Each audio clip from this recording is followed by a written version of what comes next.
Hello, Glidus. Hello, old Swift X. How are you going? Oh, I'm going pretty alright. Hey, I saw a film. Did you now? Yeah, the film is called In the Lost Lands. I also saw that film. Oh, what a coincidence. It's almost as though we planned this ahead of time. Now, the thing that I find interesting about this new motion picture is that it's based on a short story by George R.R. Martin. Have you heard of him? George R.R. It know rings that a bell, guy. doesn't it? I know that guy. I hacked up half my lungs eating a burrito with him. Yeah, look, I'm not going to say that that was a really embarrassing moment, but like... I think you should feel really embarrassed about choking on the burrito that George Martin bought for you. Thank you. I do. No, look, we're going to talk about In the Lost Lands because it's based on a George Martin story that he wrote in 1982. Well, it was published then. Not sure when he wrote it.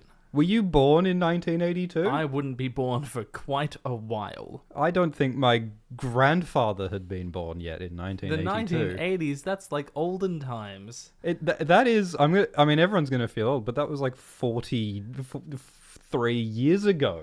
Gosh. 43 years ago, because you know what? George Martin wrote a whole lot of stories. So many. Decades of stories before he wrote Game of Thrones. Fantasy, sci-fi, horror. Yeah, he dabbled in so many different genres. He mostly wrote science fiction in his earlier stories. But this story, In the Lost Lands, was one of his first published fantasy stories. And it's wild because it's got so much of Westeros's DNA in it. Yeah. There is so much Game of Thrones in there. In the Dream Songs publication, in that collection of his stories, in the essay of this section, George says that these are the ancestors of Ice and Fire. Yeah. These few stories of fantasy that he wrote in the 80s. He said on his blog in 2015, he said that in this story, In the Lost Lands, a careful reader can find hints and shadows and seeds of many of the ideas that would later bloom in Westeros. I would go so far as to say that there are more than hints and shadows and seeds. I think there are some very strong parallels between Game of Thrones and this story. It's a very short story, by the way.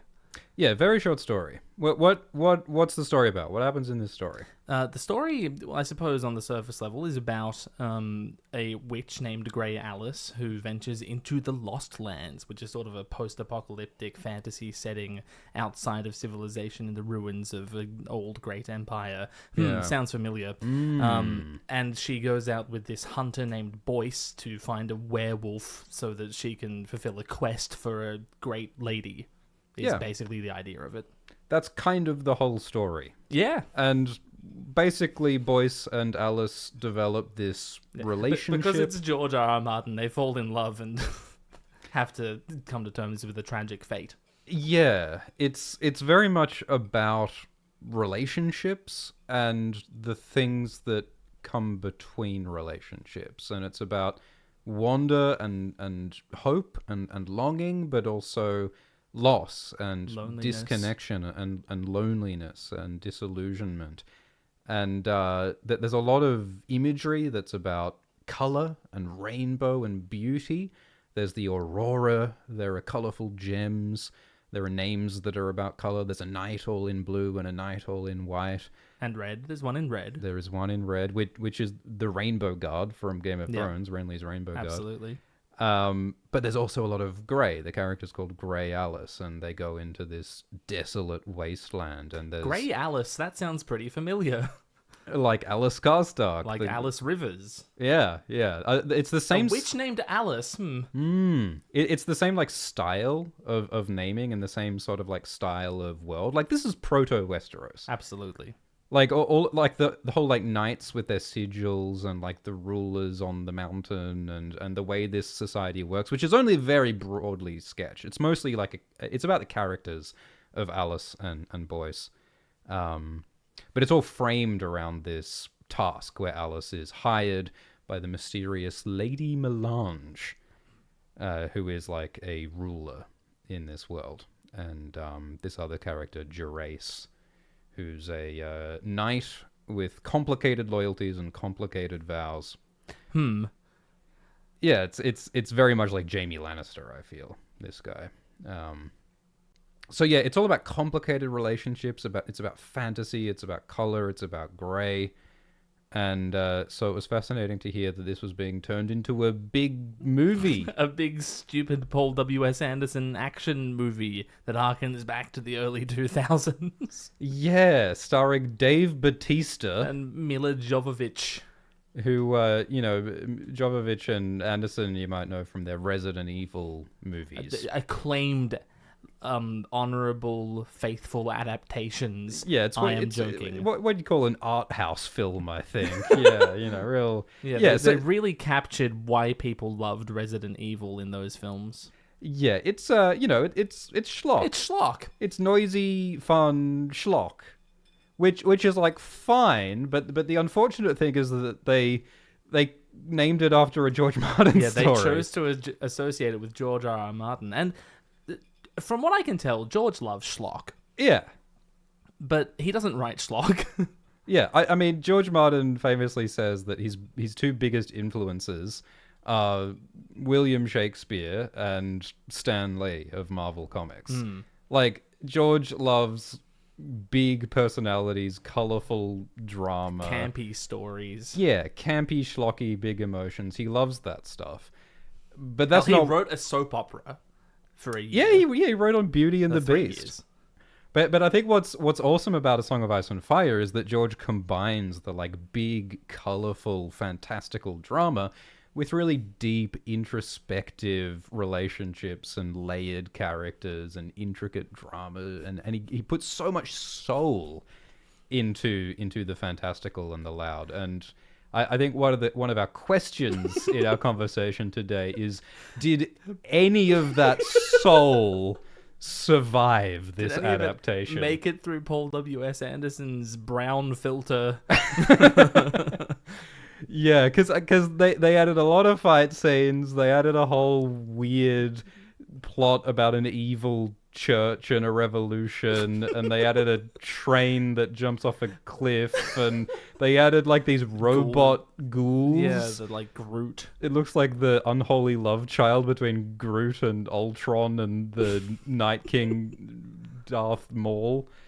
They did some weird things in that adaptation. Yeah, I don't remember the part of the 16-page short story about loneliness and power and color and grayness and moral ambiguity where the witch fires a firebolt out of her hands. Yeah, well, I mean, that is one of the problems, isn't it? Because like, one of the awesome things about this story in the Lost Lands is that in George's story, Alice is very mysterious. She's very understated. She does not reveal anything about who she is and what's really going on.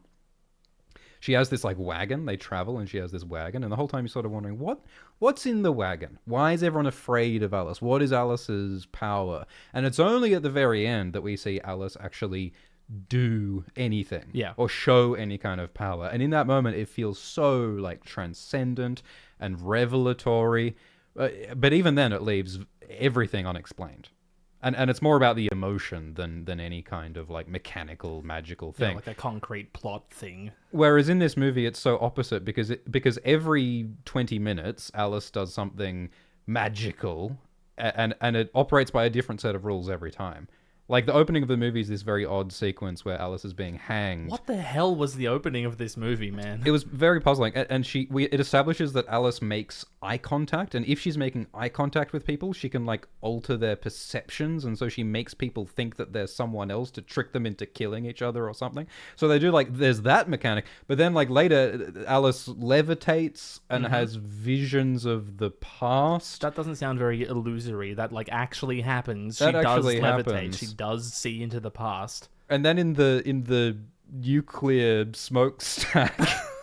Yeah, when they visit Storm's End. Yeah, yes, that's right. When they go to the ruins of Storm's End, she does that like fire explosion, which they go to great pains to explain was merely an illusion, but it was real enough for the ghouls to burn. That it killed them. That yes. So glamour. If it could kill you, was it illusory when she levitated? Well, you believed it, so I guess it must have been. And so in the climax, Alice like creates an illusion of a big bird that she uses to trick Boyce, Dave Bautista, So which that she can kill him and skin him. and it's so strange that they make it all about illusion with Alice, because in the book Oh, it's so beautiful when she becomes the big bird. she What only has lovely passages. yes. It's the one thing she does. Yes. And it's like such a transcendentally beautiful It's the most George R.R. Martinian moment I've ever read, where she becomes the big bird and she's like, oh, that's that poor little thing I was. How I wish to soar amongst the aurora and feel free in the colours, but I'm Grey Alice. Yeah. Oh, Yeah. Yeah, it's stunningly beautiful, and it's so George Martinian that he's done it at least twice, because it's the same thing that Bran does. Yeah. And of course they removed this from the Game of Thrones TV show, but in the first Game of Thrones book, Bran has this vision, this transcendental vision, where he's the broken boy stuck in Winterfell, but in his mind and on the astral plane and through magic, he can fly and he can see all across the horizon, and he can see to the aurora at the land beyond the winter, and he can see this whole world. And it's the same. It's written in almost the same way in this story. Yep. And so it's about George's desire. I mean, when George was a little boy in Bayonne, New Jersey, and he was looking across the bay to the lights of the city across the water, and he was imagining all these places, he was longing to be part of this broader world. That is that emotional longing feeling that Alice has, that Bran has. So many of George's most powerful characters are physically feeble, weak, broken. Bloodraven, Bran, Sam, Aemon. And it's those people with those limitations who dream of more. And so I think that what this short story is about, it's about... Tough. It's about Boyce, Dave Bautista, sort of like seducing... Dave Bautista. I mean, yeah, look, it's...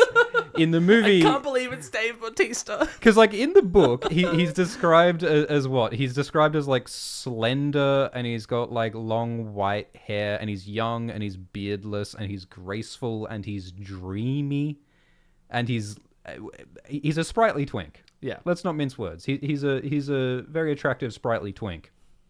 And so they cast Dave Bautista. Yeah. Don't you see it? They cast Beast Raban. Why did they do that? Like Mila Jovovich, I think is fine. I completely believe her as an ageless witch because she's 50 and she looks like that. Yeah. I think that she is a perfectly good casting for Grey Alice. I mean, none of the performances were good. None of them were great.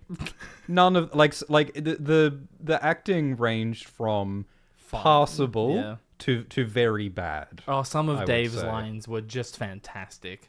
Yes. So something about like the pacing of the dialogue really struck me. It was very robotic. It was that line, reply, next line, reply. Like it had this very mechanical, plodding pacing to it. There were no like pauses or like little fast bits then slow bits and like rising and falling.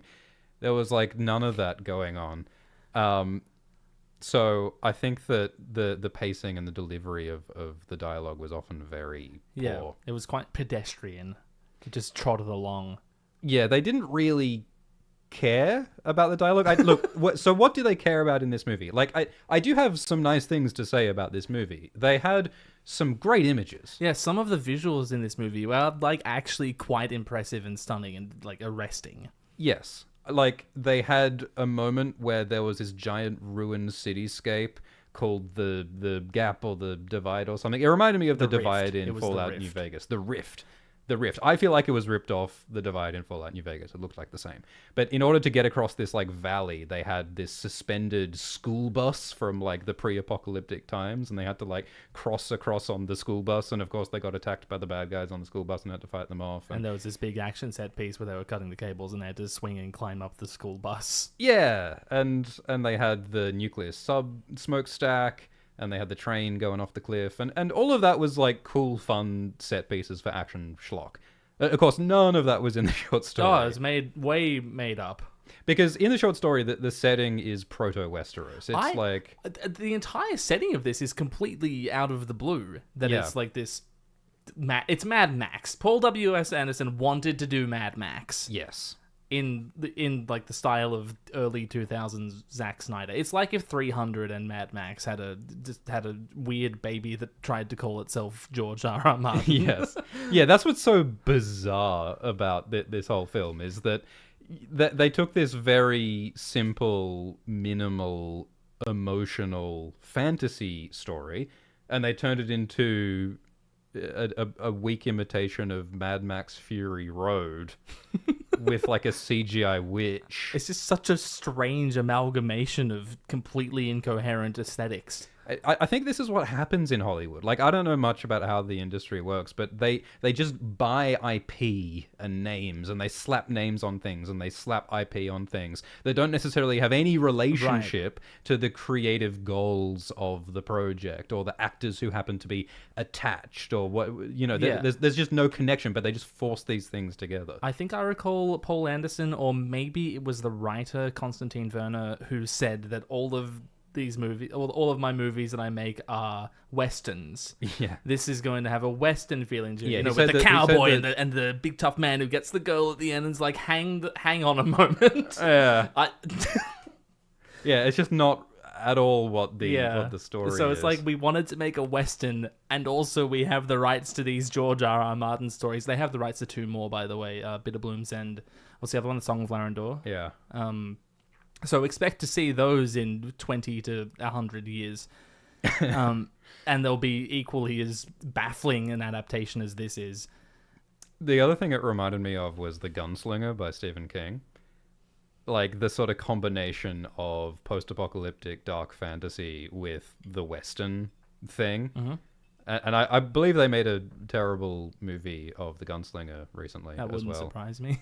Which I have avoided seeing like the plague. So yeah, and I mean, of course, the other stupid thing about this adaptation is that, of course, George Martin loves his morally ambiguous characters. And every character in this story by George is somewhere in between morally neutral ambiguous or like morally ambiguous villain. I mean, the main character is named Grey Alice. She's called Grey Alice. It's this recurring language of colors and rainbows versus grays and darks, and his characters are all gray and dark.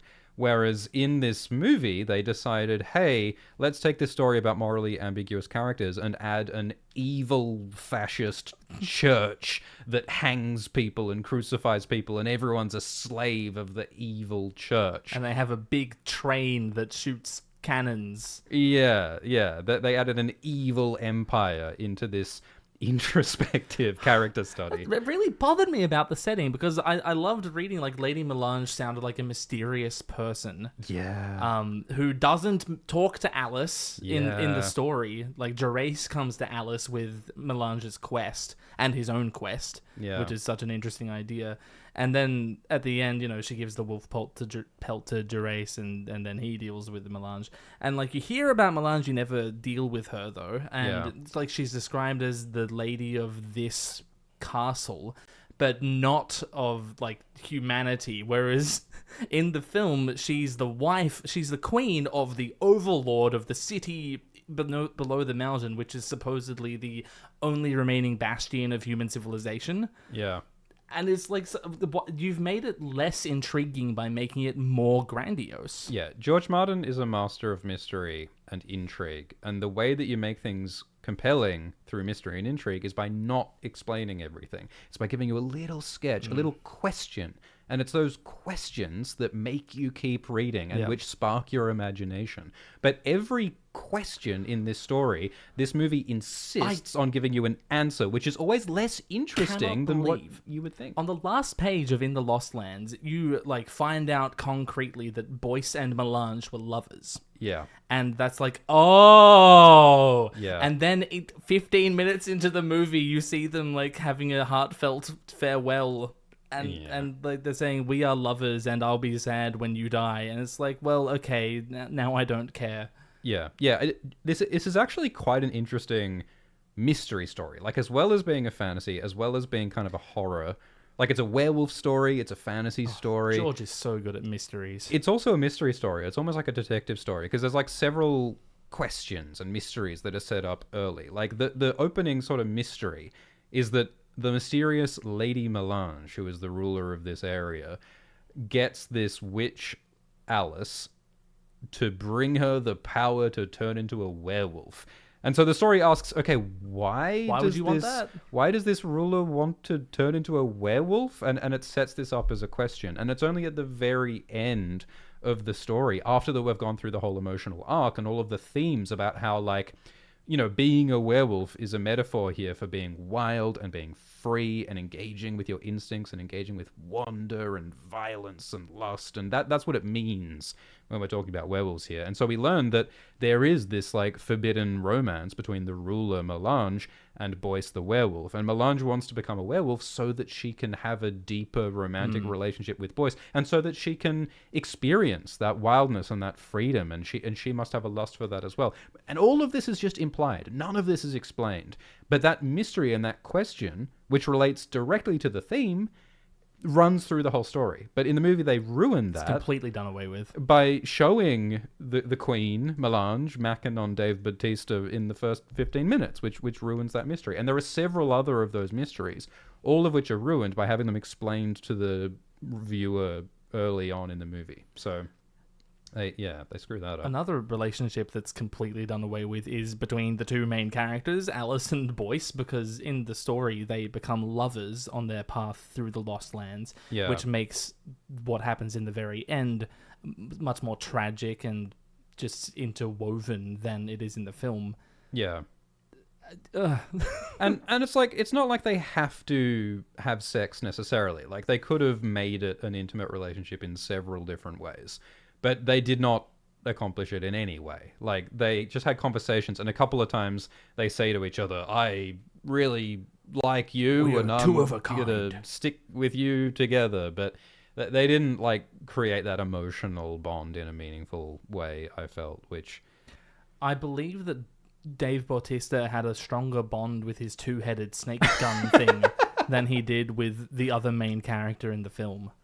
Yeah, that was quite funny. Yeah, there's a couple of moments where Dave Bautista throws a two-headed snake at his enemies, which, I mean, that's quite fun. That's too much fun for me to complain about. I'm happy. And then later, I'm happy about the two-headed snake. The one of the big bads kills Dave Bautista's two-headed snake in an action scene, and then later on, another snake comes up to him and he inspects, and he's like, not as good. And Alice is like, I can't believe a man was so deeply affectionate to a snake. And he says, it was a good snake. It's pretty funny. Yeah, it's got nothing to do with anything, but it is fun and it is character building. So I kind of liked that.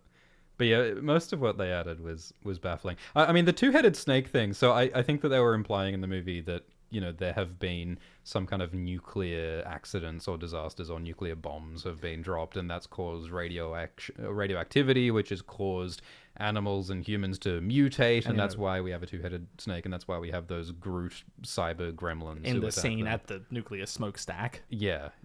So and like, it matches other deformed creatures we hear about in Ice and Fire as well.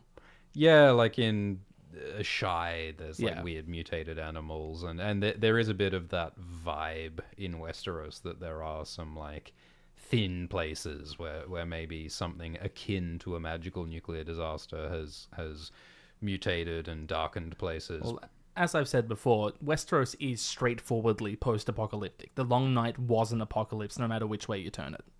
Yeah, and there have been great empires that have fallen, and so there is that sort of fantasy version of apocalypse in the world of Ice and Fire in a subtle way, and it is also in the Lost Lands in a subtle way.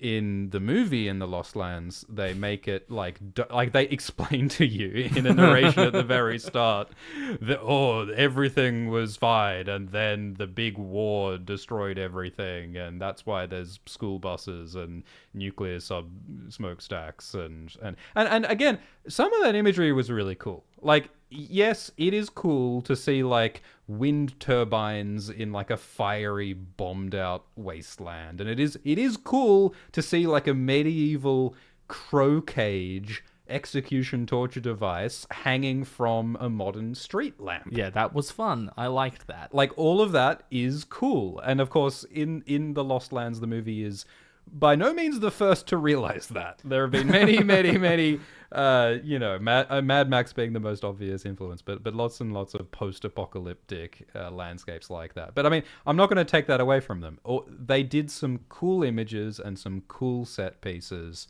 that were fun and great, but they didn't make up for the loss of the heart of the story. Yeah. Again, very lovely short story, quite short. Strong recommend from both of us.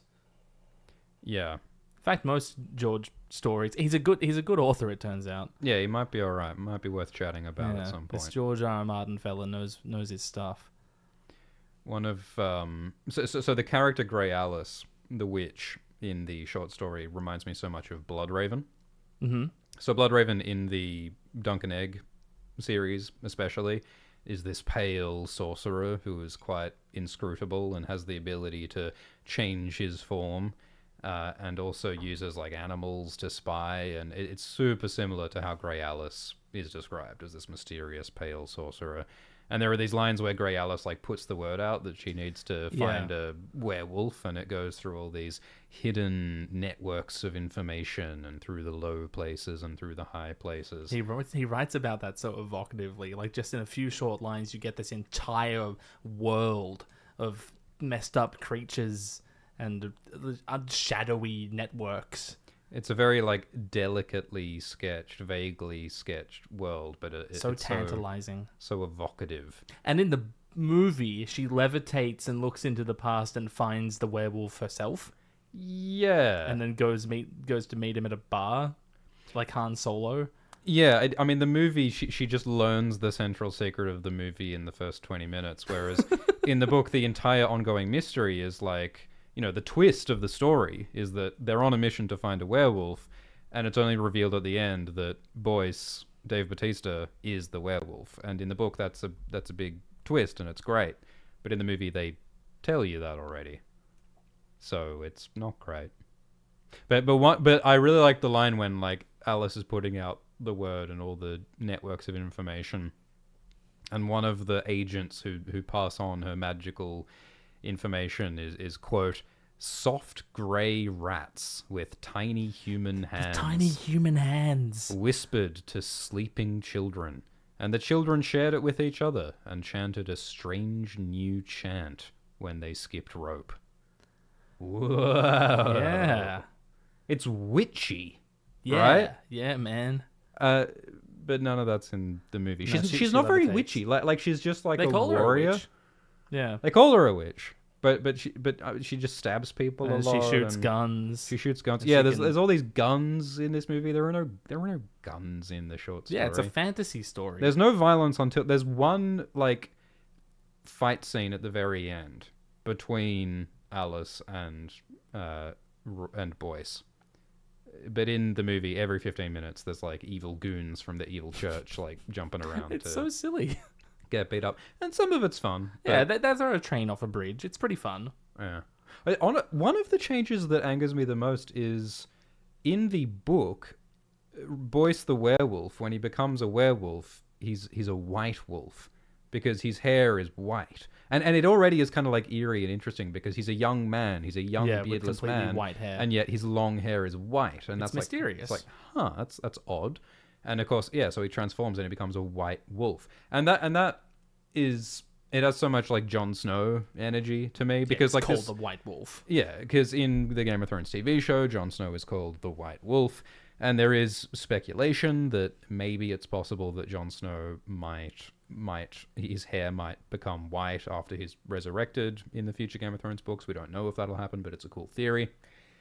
And of course, this whole journey that Alice and Boyce go on when they're traveling north into the Lost Lands for magical reasons, I think that evokes like the myth of the last hero in the Ice and Fire lore. Yep. But also I think that Jon Snow is going to go on a similar journey. And we saw like a Funhouse mirror version of that in Game of Thrones season 7 when Jon and Thoros and Jorah and Tormund and Gendry went on their mission. Like I think that bizarre episode is like a twisted version of what is gonna happen in the books, and it's a twisted version of what we saw here in the Lost Lands with that journey. So I think there's a lot of like Jon Snow energy in Dave Bautista, yeah. Well, yeah, again, And it's funny because Paul W.S. Anderson has worked with Kit Harington yes, in Pompeii, that movie some people saw allegedly. yeah, yeah. I have not seen Pompeii. It's about the explosion of Mount Vesuvius with Kit Harington running about waving his abs. I'm a Celtic warrior and such. Yeah, that's right. I haven't seen it, but I know a Cocker Spaniel who has seen it like 20 times and gives rave reviews. Big fan. Yeah, so yeah. So yeah, I like the Bloodraven energy of Alice. I like the Jon Snow energy of Boyce. Because, of course, I think that when Jon Snow is resurrected, he's going to have this, like, wolfish side to him because his soul will be preserved in his dire wolf ghost. And so this whole idea of, like, Jon being like Boyce, of being, like, kind of monstrous and kind of hungry and kind of selfish and kind of violent, I think that is all stuff that's where Jon Snow's character is heading in the books, in my opinion. And I think that Boyce represents that in interesting ways. He also is similar to the character Varamir at the start of A Dance with Dragons. Because Varamir in Game of Thrones, in the books, is a skin changer, and he can skin change into a wolf and into a bear and to all these other animals, which Alice says that she can change into in the books.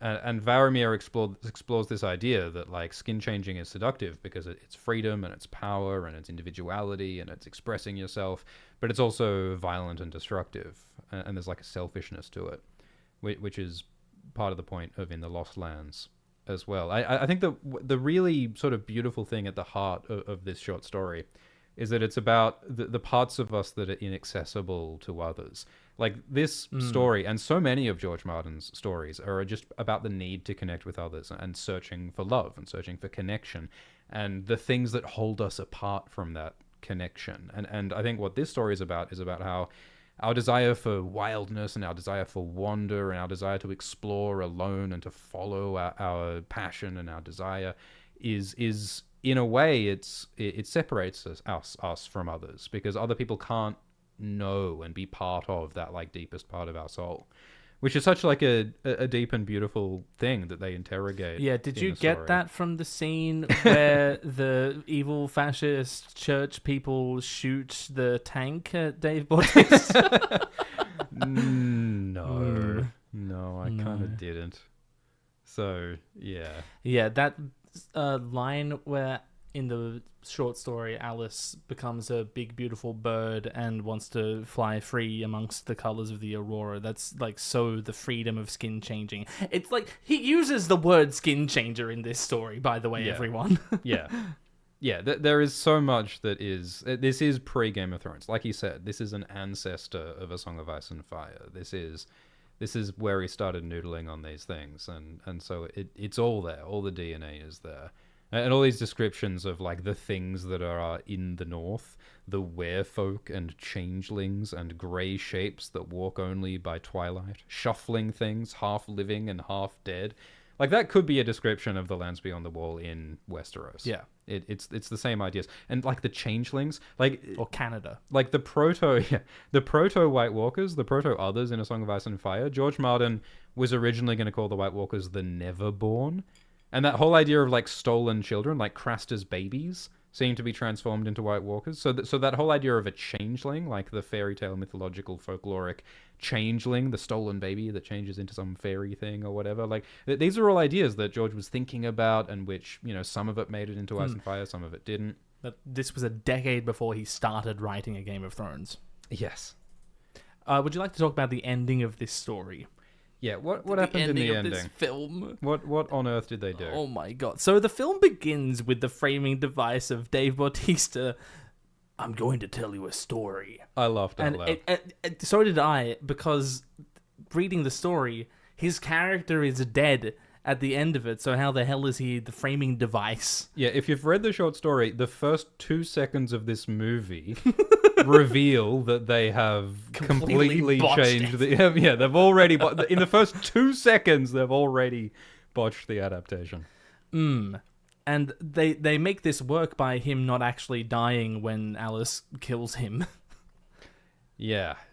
So in the short story, Alice's mission, she has been hired to get a werewolf. Well, Lady Melange hires her to give her the power of shapeshifting so that she can be with Boyce in a more complete way. Yes. And so she finds Boyce in order to take her into the wild north in order to find a werewolf.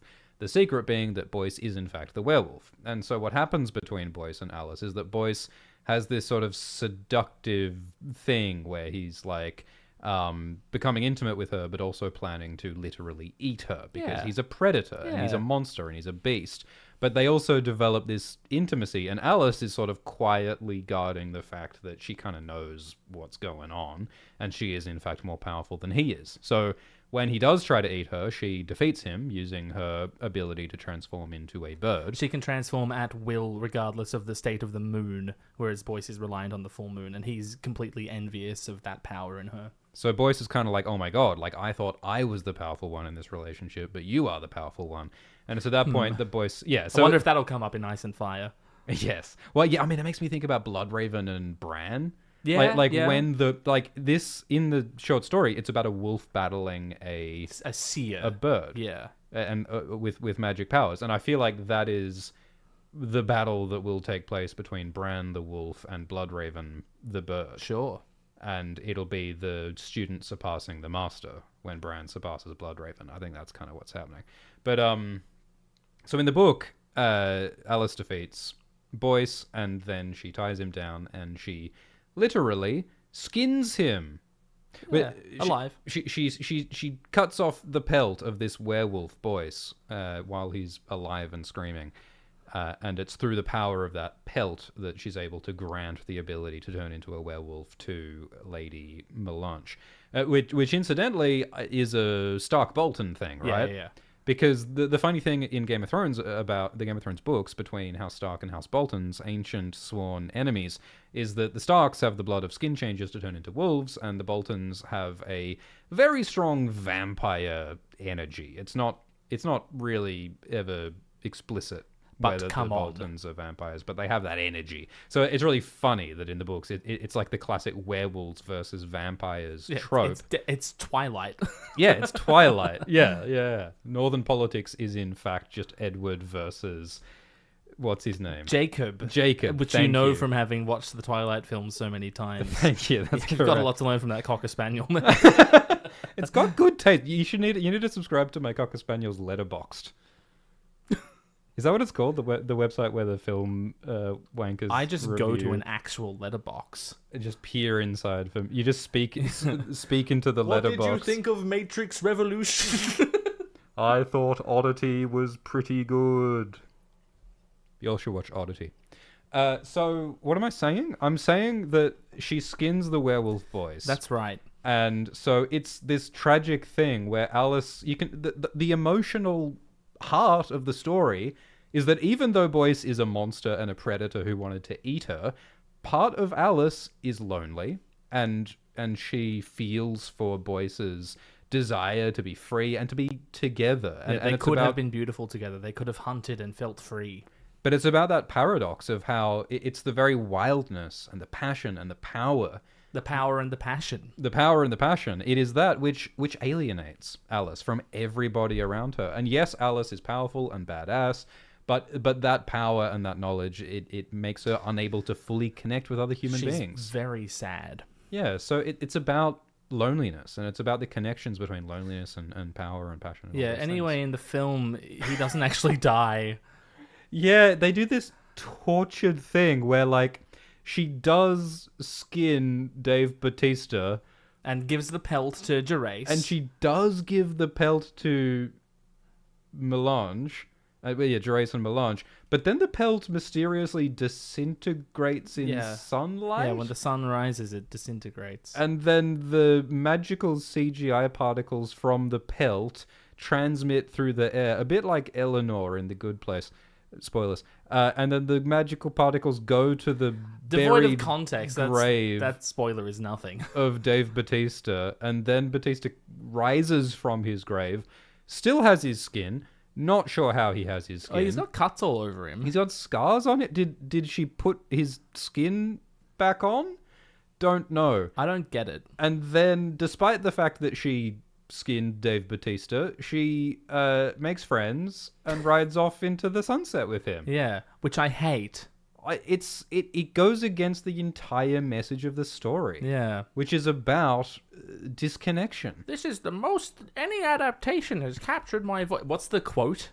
So from the Paul W.S. Anderson interview? There's a baffling quote where the director of this film says, he talks about how it's a Western.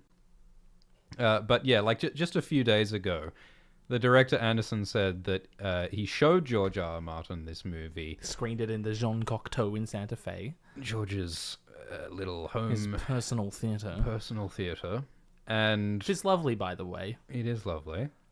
They do a free movie night was it Monday night? I think it was Mondays, yeah. If you're in New Mexico, you got to go and watch a free movie on Monday. Yeah. At the Jean Cocteau And Theatre. enjoy some of their special designed cocktails, the Ice and Fire themed. Really nice. And so the director says that go back to your hotel room and experience a gas leak. That's a story for another day. So Anderson was saying that he was nervous because he was showing this movie in the Lost Lands to George R. R. Martin in George Martin's theatre. And here's what Anderson said, quote, "But at the end, George loved it. He said he felt that I had captured his voice better than anyone had in an adaptation." Anderson says that George said that this movie captured George Martin's voice than any other adaptation. Man, if I'm the guy who directed the Night Flyers movie, I'm livid right now.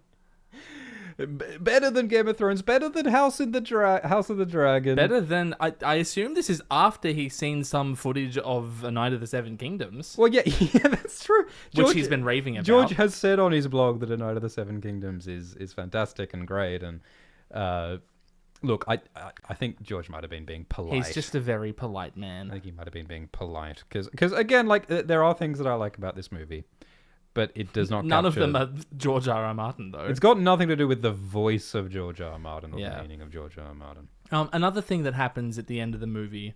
So the two relationships are intertwined. Like, there's a love quadrangle going on in this movie between Melange, Gerace, Alice, and Boyce. Like all of the George stuff, it's about complicated relationships. Yes, and Gerace is a lover of Lady Melange, but she has many lovers. She's the lady. She's in charge. George loves a harem. He really does. And Gerace is envious of the harem and wants to be the only lover of Lady Melange. So his plan is for her to fail, not have the power of the werewolf, so that she can be with Boyce. And so he pays Alice to fail the quest. And Alice says that you'll get what you want, and what Gerace wants is Alice to herself. And so when... he wants Lady Melange to himself. To himself. Sorry, there's lots of names going around. There are 4 characters in this story. You can't expect me to keep them all straight.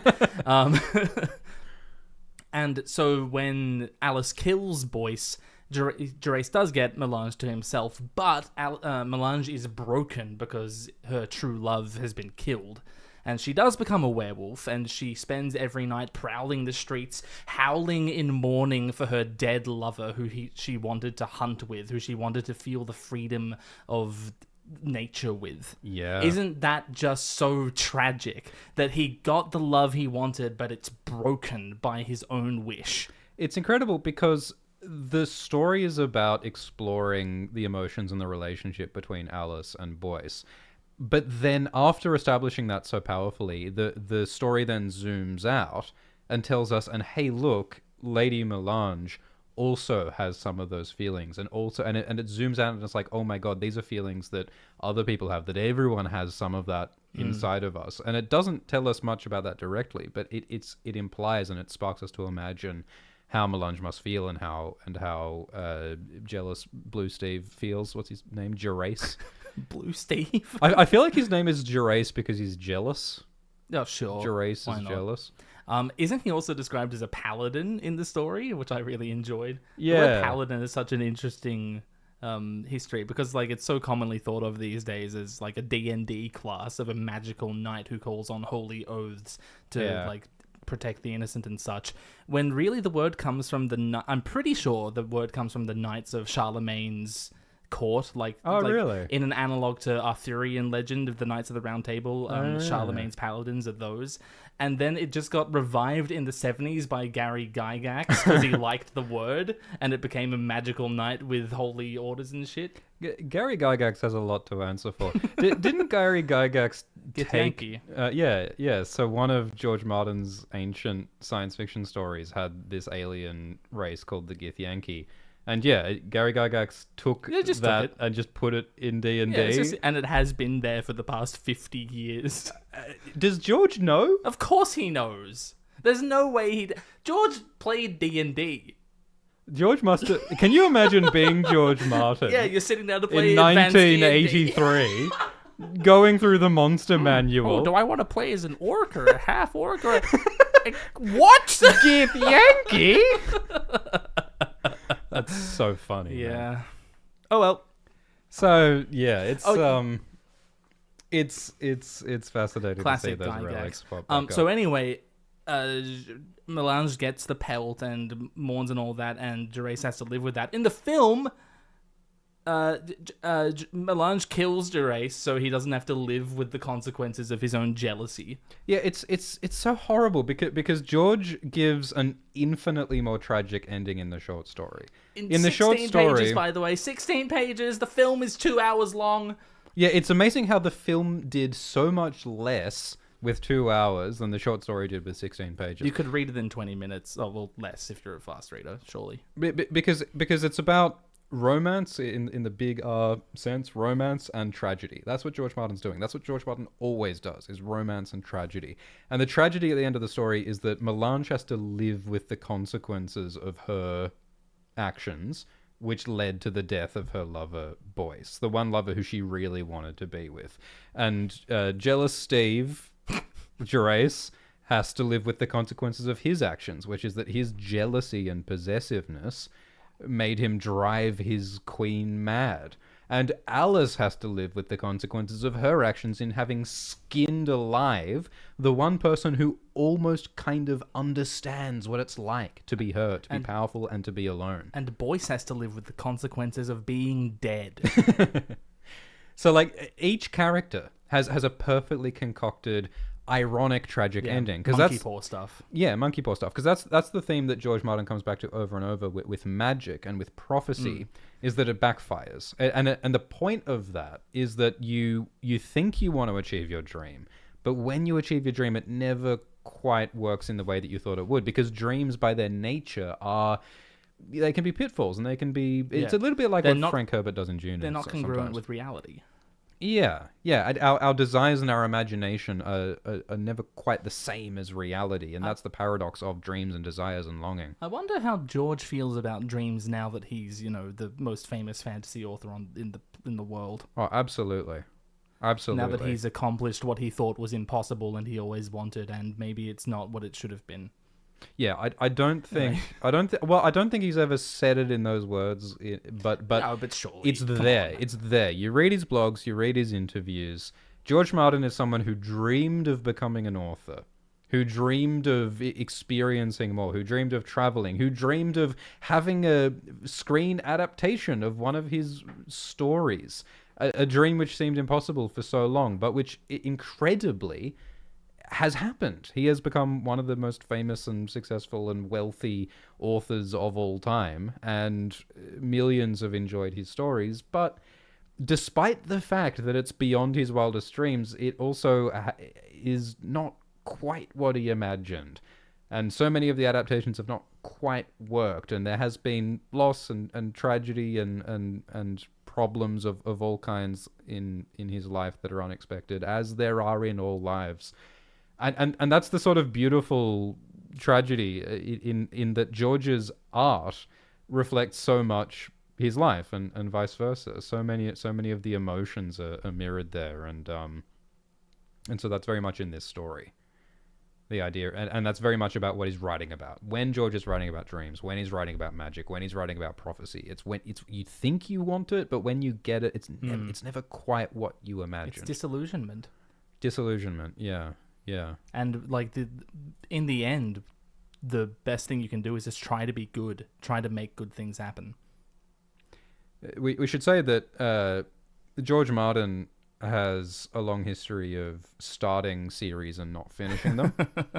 So many of these short stories that he wrote in the 70s, 80s, 90s, he intended to continue as a series, and this is one of them.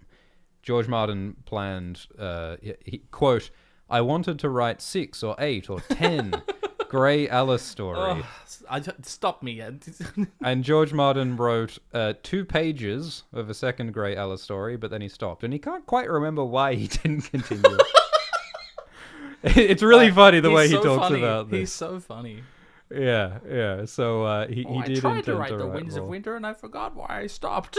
Yeah. He does talk in his book Dream Songs about how he has many times started these series and not finished them. So sure hope he breaks that pattern with A Song of Ice and Fire. It can. I'm sure it feels so like inevitable in such like a of course I did this to myself again way.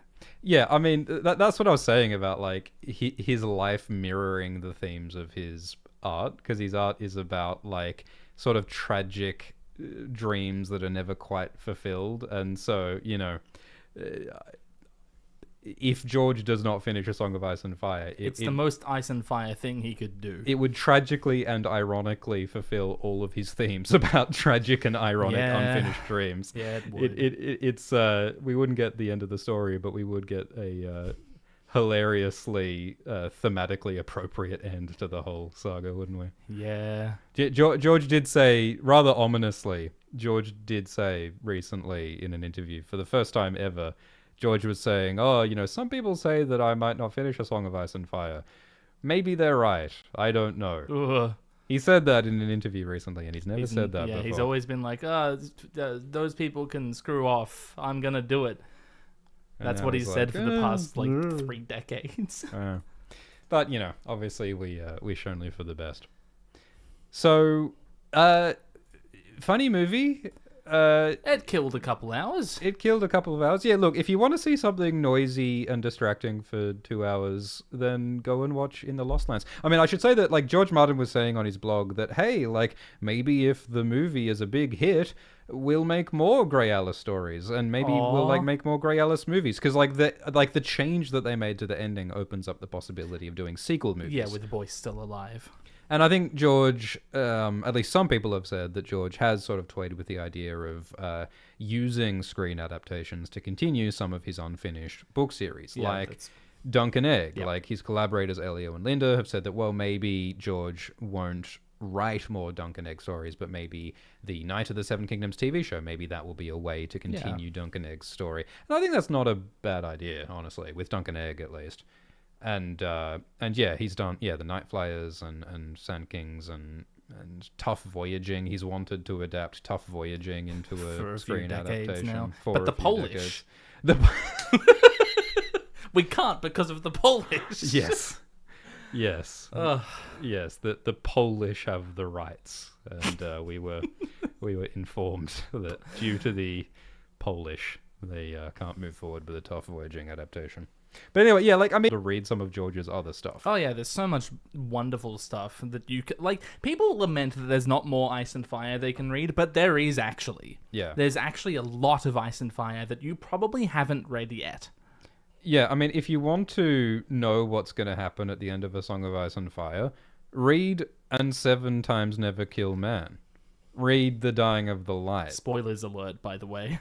Read bloody Guardians. Like, all of these short stories that George wrote in the 70s and the 80s, that they have so many of the same plot and setting and mystery and magic stuff going on and characters, and I think that there are some very strong hints about what's going on. Guardians is so good.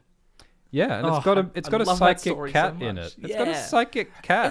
It's got little guys that live in the ocean and think at you really slowly. Yeah. I know people like that. I want to read some of these speeches that I think capture the meaning of this story and capture like George's like themes more than like anything. So this is Boyce the werewolf, who's played by Dave Bautista, kind of, in the movie. But in the book, the werewolf, like, his point is that he loves being free and wild and violent as a werewolf, and he wants love and connection, but he feels like he can't get it because of his wildness and because of his like animal form. And so he says, "How could I love them more than I did? They could only know half of me, only the half that lived in town and loved wine and song and perfumed sheets. The rest of me lived out here in the lost lands and knew things that they could never know." And so one of the images they use is that of the aurora, the northern lights. And so Alice and Boyce look out at the aurora together, and it represents the like allure and the wonder and the beauty of like wildness and adventure and wonder. And that was one of the things that I was furious that they changed in the movie, because in the movie they just look up at the like orange, smoky, apocalyptic, ruined sky. Yep. And they're like, that's cool. And it's like, well, is it though? Like, the aurora is such a more powerful symbol because the aurora is real. Yes. The aurora is real. It's a real magical thing that happens. And it's something that George and something that, like, you and I can see. And it's the real magic in the world. And it connects us to something ineffable in reality. Whereas it's just like, in the movie, it's a CGI orange, crappy sky. But they also meditate on like color versus gray and like wonder and beauty versus darkness and ambiguity. And so there's this line about night and day, black and white, they are weak. All strength derives from the realm between. Oh, the place between. From twilight, from shadow, from the terrible place between life and death. From the gray, Boyce, from the gray. So beautiful. And so, like, in that line, George Martin is explaining why he has all these morally ambiguous characters, why he has all these dark and stormy worlds, why he's always picking apart and investigating those dark gaps and seams in the human soul. Like, why he's interested in more than just goodies and versus baddies bashing together like action figures, like this goddamn movie with the evil church people. He's interested because that's where the heart is. That's where the soul is. That's where the power is in the ambiguity and the spaces between. That's how we find the human and the powerful. And so that's where George writes, you know? And it also reminded me of Bloodraven. Because like we said, the witch Grey Alice is so much like Bloodraven in the Game of Thrones books, who is this sorcerer who is pale and who is so morally ambiguous and who loves but also kills and also like... wants to do good, but also has vengeance and his own petty, bitter desires, and who is teaching Bran magic, but also seems sinister, like he might want to use Bran. He probably feeds him his best friend. Probably feeds him Jojen. And Bloodraven literally says at one point, "Do not fear the shadows, Bran." That, like, the shadows are power, the deep roots have power. And so it's almost the same line that Grey Alice is saying here. So again, it's so fascinating to see this like proto-Westeros, proto-Ice and Fire. And because it's a short story, it's direct. Yeah, and very little meandering. Yeah, and so it really just outright states some of George Martin's themes and encapsulates some of George Martin's biggest themes and feelings in such a powerful and concise way, which is so great. And they have some sort of neutered versions of those lines in the movie, but they don't hit the same because the movie as a whole doesn't explore those themes the same. I honestly, like, it would be kind of interesting if you got this movie in the Lost Lands and you edited out all of the fight scenes and all of the church characters and all of the annoying noisy bits. If you only included the scenes that were the conversations between Alice and Boyce, which basically is what the short story is, that might actually hit a lot harder. Because I feel like all the noise and the fight scenes distracted from that quiet, meditative, traveling relationship. There's also like People's Workers' Revolution at the end of the movie for some reason. Yeah. And like Alice represents some uprising figure for some reason. Yeah, she became like political in a very underdeveloped way. Oh yeah. And like, of course, George Martin loves revolutions. George Martin loves political intrigue. George Martin has the moral failings of religious organizations. Like, all of these are ideas that could potentially work in a George Martinian story. It's just that the way that they are thrown into this story don't serve, and in fact they undermine the purpose and the themes of this story. It just over explains everything, and it's and Yeah, and the lady Melange character is annoying because in the books she's so delicately sketched as just she's this powerful young woman, and we don't know quite how she's so powerful and don't quite know what she wants, but only at the end it's revealed that she has this fascinating, mysterious, doomed romance with this werewolf voice, which is like, whoa. Whereas in the movie, it's just Tell like you immediately. I'm the queen, and like she They has. turn her into Cersei. She kills her husband, the king. Yeah. She has well, it's not a child with a brother, but it's a devious romance. With a knight, her protector. So Yeah. it's like Cersei and Jaime. Which is also, yeah, I think And that. she usurps power at the end of the movie. Like, it's. Yeah. Well, I think even in the short story, there are those parallels between the Queen, Melange, and Jealous Steve. And Cersei and Jaime. And Cersei and Jaime. Yep. Yeah, I think that's definitely there. But in the movie, they over-explain it. And it was so funny. Like, our introduction to the Queen in the movie is that she's, like, yelling at her elderly husband and saying, "You're so useless. Why do you keep pissing yourself, you disgusting pig? All men are pigs." And it's like, what a way to introduce a character. Hell yeah. like she's kind of sympathetic because she's resisting the evil church that's trying to usurp her. But like that introductory scene is like, Is that when we meet her? I thought we met her in a scene with Alice, because in the story, Gerace comes to Alice, but in the movie, Melange comes to Alice. Well, the Queen. yeah, maybe that scene. Which is I first. hated, but I guess they needed to do that to make her an actual character, like establish her. Yeah, I guess. I would be remiss to not mention that there is a scene where literally the patriarchy is stabbed to death. Yeah, they do that quick smart. So that was that was fun. That was something. Yeah. So there's like an evil church guy. It would be so easy to remove that entire plot from the film. Like, it doesn't change anything. Yeah, well, that's what I'm saying about the edit. You literally could just delete every scene that doesn't have Alice or Boyce in it, and I think it would be a better movie. How long would it be? It'd be Like 45 minutes tops? yeah, which is all that this needs to be. It should be a Twilight Zone episode. Yeah. We need Twilight Zone to adapt little short stories like this in interesting ways so they don't get blown up into big, dumb, stupid action movies for no reason. Well, interestingly, George Martin did write for one of the incarnations of the Twilight Zone in the 70s, I think. And they did adapt one of George R.R. Martin's short stories called Sand Kings into a Twilight Zone episode. I haven't watched that episode yet, but I think should get on that. That's the next thing we should do. We need to. Oh yeah, tell us, by the way, if you'd be interested in listening to us speaking on other George R.R. Martin stories, because boy, there are a lot. Yeah, we have been thinking about doing some chats about older George Martin stories, and especially the ones that do have screen adaptations, like Sand Kings, like Night Flyers. We do love comparing adaptations. We sure do. So let us know in the comments if you want to see more of And this. there's all of these stories with so much untapped discussion. Like, the discourse around these things are so threadbare when they could be very deep. Yeah, I think so. I think the only person, maybe I'm wrong about this, but the only person to have done the deep dive into the Thousand Worlds is Preston Jacobs. Yeah, on YouTube at least, Preston Jacobs has done the most to investigate some of George Martin's older stuff. I'm limiting my search terms to YouTube here, of course, because I'm an addict. One of the other things that struck me about this adaptation was the color. So yeah.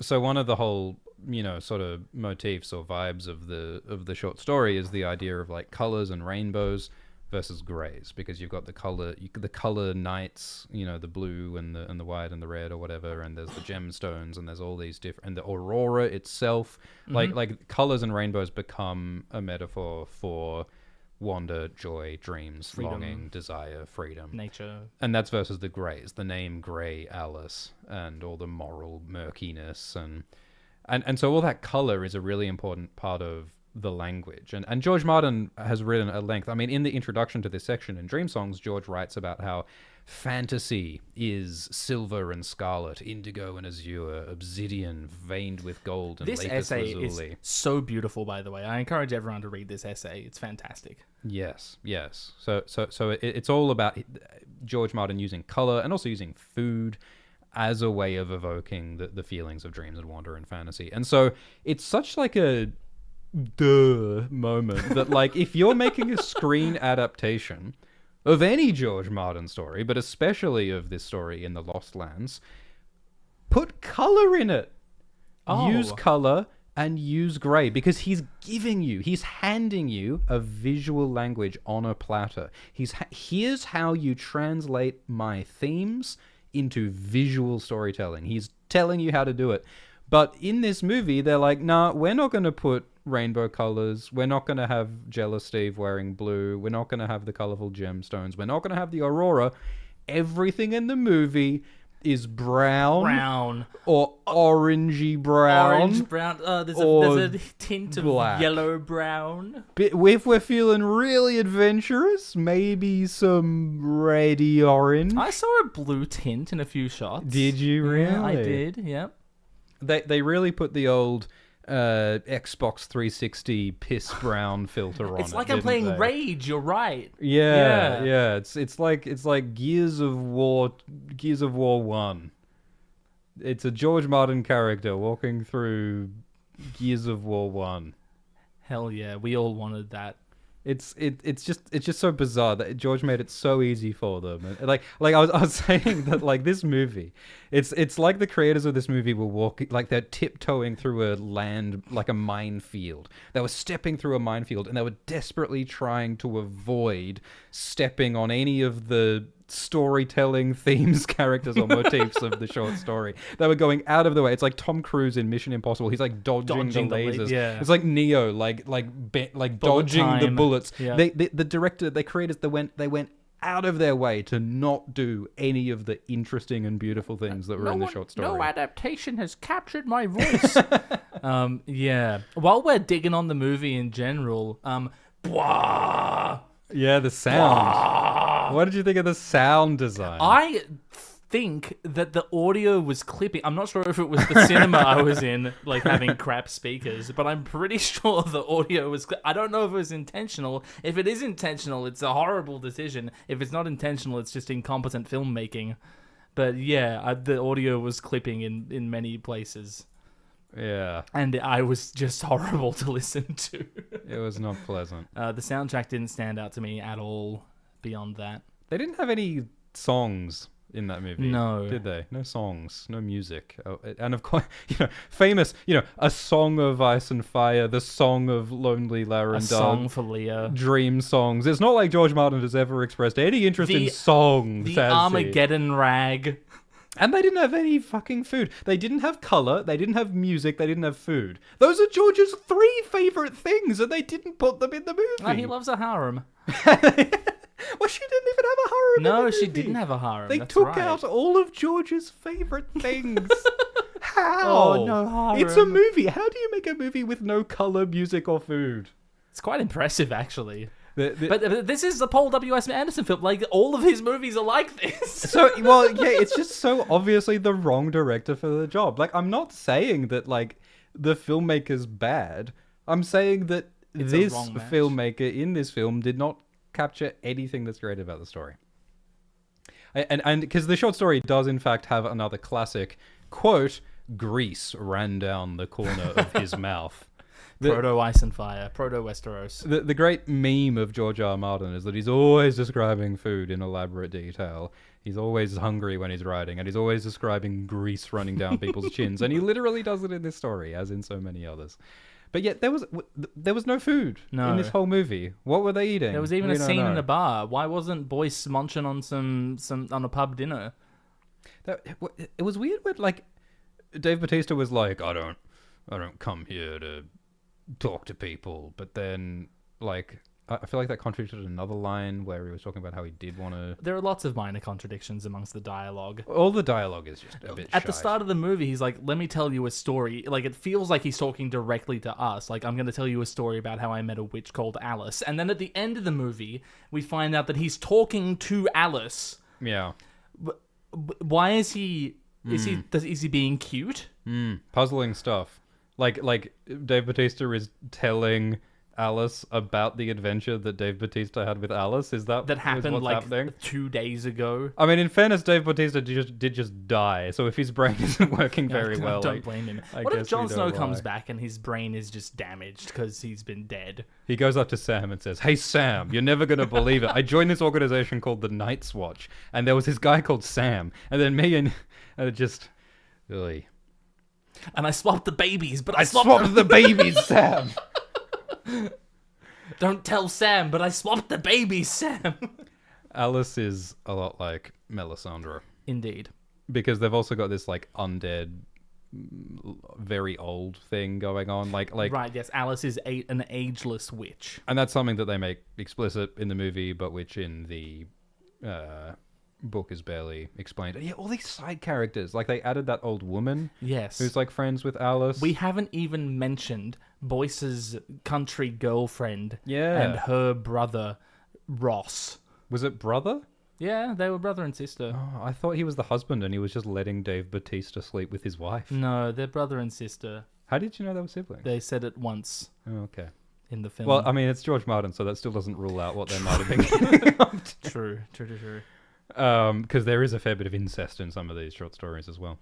But yeah, they had those characters. The function of which was, I guess, mostly just to have them be murdered by the evil church. Yeah. Just to reassure us that the evil, murderous, tyrannical church is in fact evil and murderous. And to make us feel sorry for Dave Bautista because his cute girlfriend got murdered by the evil fascist church.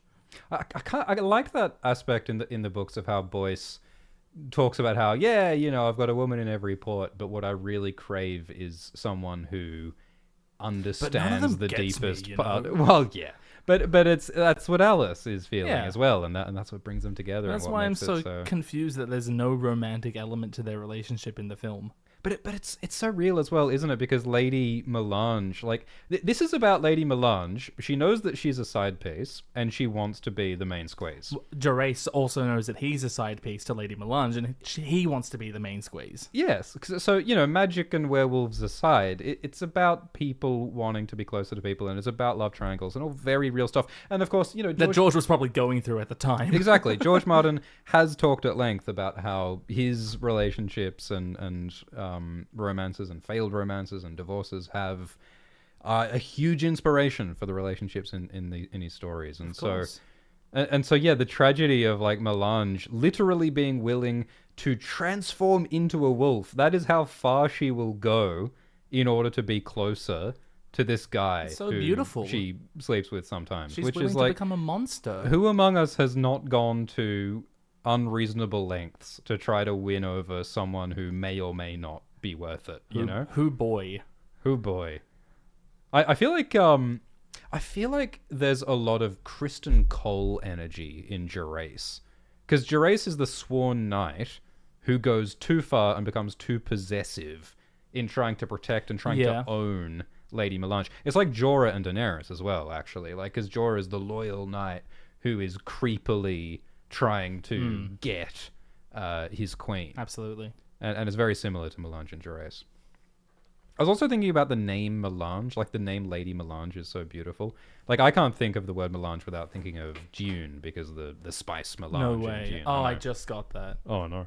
But also, like, I was wondering, like, is this about a melange of genres? Like, a combination of different genres? Because this is a dark fantasy werewolf horror mystery story. Possibly post-apocalyptic ? Like, there's a lot of genres going on. The thing is, my mind is so poisoned by George R.R. Martin that like it didn't even occur to me that this is a mishmash of genres, because it's all he ever writes. Yeah, it's like he writes about how fantasy and sci-fi. It's just like it's a different hat. It like the furniture changes. Yeah.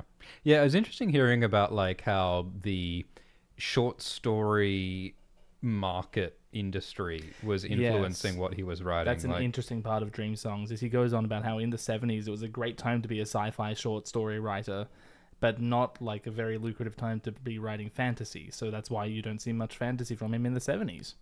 I will say that it's not a perfectly written story. Like, this is an early story in a developing writer. There are some lines that are clunky to me. Yeah, I felt that too.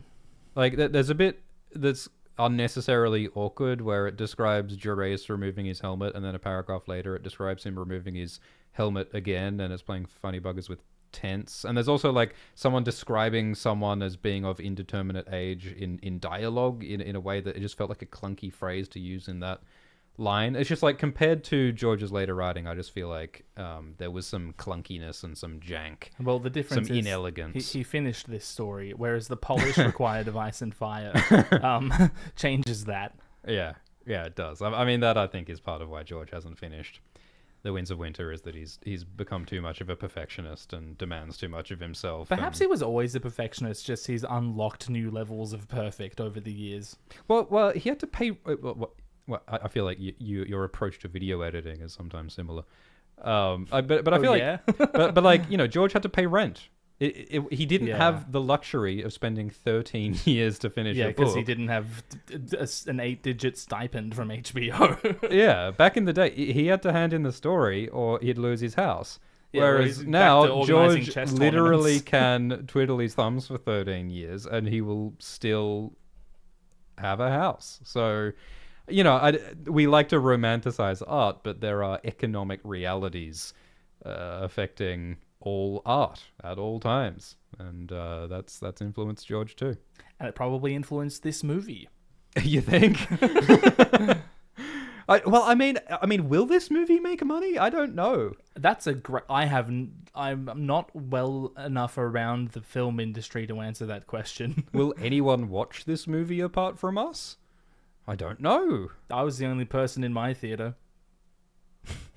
Yeah. So there are some tortured trees in the Lost Lands that have shiny indigo fruit. Reminds me of Shade of the Evening. Reminds me of Weirwood. All right. It's a bit of that energy. And yeah, there's another nice monologue about how, this is Boyce, where he's talking about how we are alike, you and I. I love the town, the people, the song and laughter and gossip. I savor the comforts of my house, good food and good wine. I relish the players who come each fall to the high keep and perform for the Lady Melange. I like fine clothes and jewels and soft, pretty women. Yet part of me is only at home here, in the Lost Lands, listening to the wind, watching the shadows warily each dusk, dreaming things the townfolk never dare. He pointed north to where the dim lights began to glow faintly. See there, Grey Alice. See how the lights shimmer and shift. You can see shapes in them if you watch long enough. Men and women and things that are neither, moving against the darkness. Their voices are carried by the wind. Watch and listen. There are great dramas in those lights. Plays grander and stranger than any ever performed on the ladies' stage. Do you hear? Do you see? This is George grabbing us by the shoulders and shaking us and saying, do you feel what I feel? Do you see the dreams that I have dreamed? This is why George Martin has written millions of words of fantasy, is that he's trying to express like the dreams and the majesty and the color and the tastes and the sights that he experiences. And he's trying to share them with us because, as Boyce says, we can't fully be known if we can't express those deepest parts of us. So did you get that in the movie when the train fell off the bridge? I did. Yeah, I didn't. I didn't catch that. No. No, it's quite subtle actually. So they also had a feathered cloak in the book. In the short story, Alice has this beautiful feathered cloak, which is part of how she transforms into a feathered bird. And the feathered cloak is like what the Summer Islanders wear in Westeros. You know what I will say about the movie that I enjoyed was seeing the silver claws that Alice Yeah. attaches before the confrontation with Boyce. That was badass because like Yeah. the silvery ring claws, they transform into like real claws when she transforms into a bird. And I really like how the logic of, she has to wear feathers and she wears claws before she transforms And into Melange the... has to wear the pelt to transform into a werewolf. And that's the same logic that George uses with glamours in the Game of Thrones books, where like Bloodraven puts on a moonstone brooch in order to transform into Maynard Plum. And there's the idea, Melisandre says finger bones, Davos's finger bones could like allow someone to transform into, and like the Rattleshirt's armor helps Mance Rayder transform into Rattleshirt. So like there's this interesting idea that, it's not just flibbity jibbity turn into a ribbity. A flick of the wrist! It's not just Wingardium Leviosa. Like magic is about, it has a connection to something real, which is that the trappings and the appearances is the stuff of true illusions. Like George grounds his fantasy in something real, the idea that like real physical trappings are important, and that connects to all the political ideas, that connects to all of the heraldry and the pageantry. That's a form of magic and a form of illusion in and of itself. So I like how, again, George is like toying and experimenting with those same ideas and those same logics that he later uses in Westeros. Yeah, so do you think those Summer Islanders with the feathered cloaks transform into big birds too? I would pay cash money that if George thought about it, he would think, maybe there is a Summer Islander skin changer who can turn into a macaque. That would be cool. A macaque. I think a macaque. Macaque. Were you saying macaw and then decided to say macaque? Well, which is a monkey? Well, George has an eccentric way of pronouncing things sometimes. Of course, I would say macaw. Yes, I would never know say better than macaque. Yeah, no, I like that idea that skin changes, there's more than we know, and maybe the Boltons skinned the Starks because they wanted to skin change. Yeah. And there is that deeper idea, that speculation and this is fairly wild speculation, but I increasingly believe it. The idea that the reason why there's White Walkers, the reason why there's dragons, the reason why there's unbalanced seasons, the reason why all this stuff is happening in the Game of Thrones books is because some character like Azor Ahai or the Night's King did something terrible to acquire magic power. And it might have involved sacrificing a child of the forest, it might have involved stabbing Nissa, and it may have been what granted skin changes the ability to connect with animals and also allowed Proto-Valyrians to connect with dragons. And I think there's a lot of little breadcrumbs that indicate that is the case. And I think that's strengthened even more by this story in the Lost Lands, because this is a story about here's how you acquire magic power. Yeah. You skin a dude. Yeah. And you pin him down while he's in his most magical and also vulnerable and also powerful state. Yeah. And you become him. Yeah. So You violate his body. Sorry, everyone. And then you wear his skin to gain his power. So using that exact same logic, it makes perfect sense that Azor Ahai may have sacrificed a child of the forest, or similar, in order to have gained the power to control dragons or gained the power of skin changing, and that's what messed up the world of Ice and Fire. I think that makes perfect sense. Gives credence to all that bestiality murals in House of the Dragon with the Valyrians and the dragons and the fireworms and the wyverns and such. And the opening shot in House of the Dragon Season 2 on the tapestry of the dragon with the fiery wings and the blood sacrifice occurring with the person stabbing the kneeling person, which mirrors all the imagery of Azor Ahai and Nissa. Jeez. So yeah, if you want to understand the future of A Song of Ice and Fire, go read the past of George Martin's past work. I think that's absolutely there. So, is there anything else that we'd like to say about In the Lost Lands? I thought it was a perfect movie. 10 out of 10, and no notes. If it had come out a few months ago, it would be sweeping the Oscars right now. Oh, absolutely. Eat your heart out, Timothée Chalamet. Didn't they delay this because Metropolis was coming out?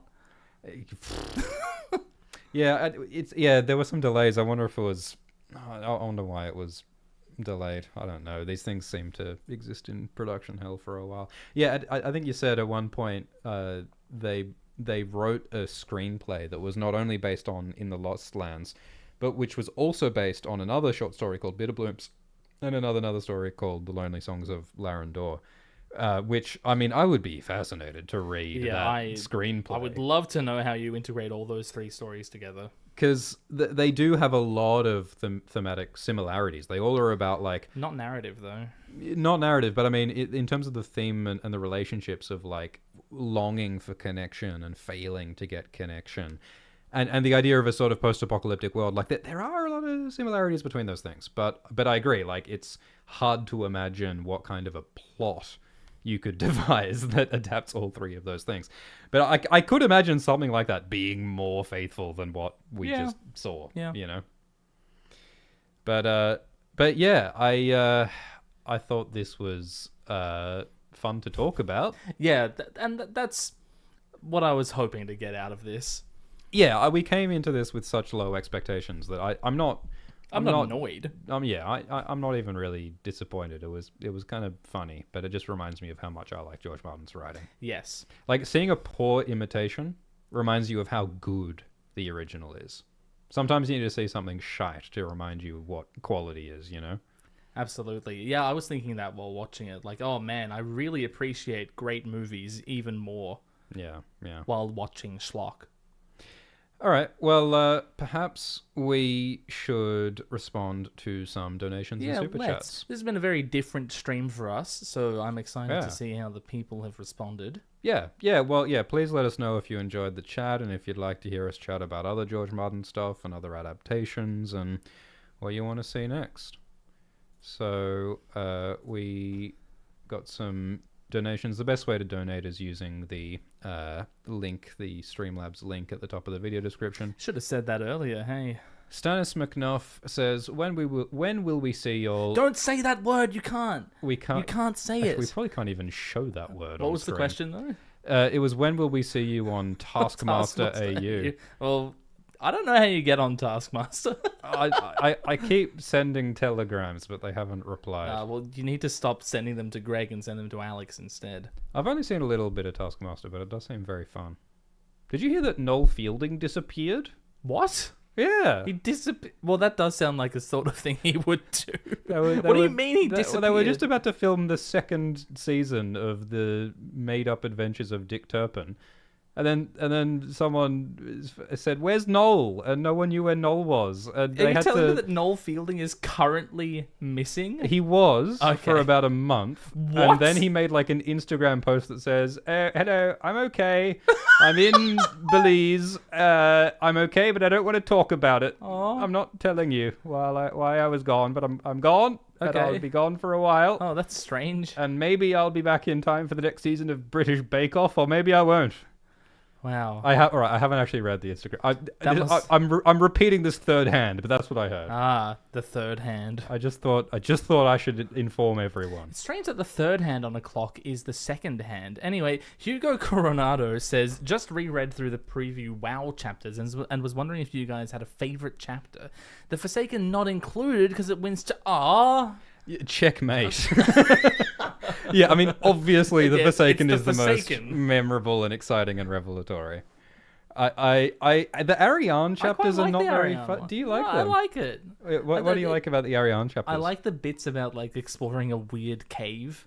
Yeah, but then that gave them an excuse to do the weird cave scene with Jon and Daenerys in Game of Thrones TV show, which sucked. That is too protracted a reason. Like, I'm not going to blame the Winds of Winter preview. I mean, the Arya chapter is really good. It's very messy and sad. It's dark and gross and weird, but it is actually quite great storytelling. And it also gives a lot of credence to the Lemongate theory, which I will once again say that I was wrong in the past when I said that Lemongate is not a real thing. I'm so glad I stuck to my guns on that Lemongate is a real thing. George Martin really makes that clear in the Mercy chapter.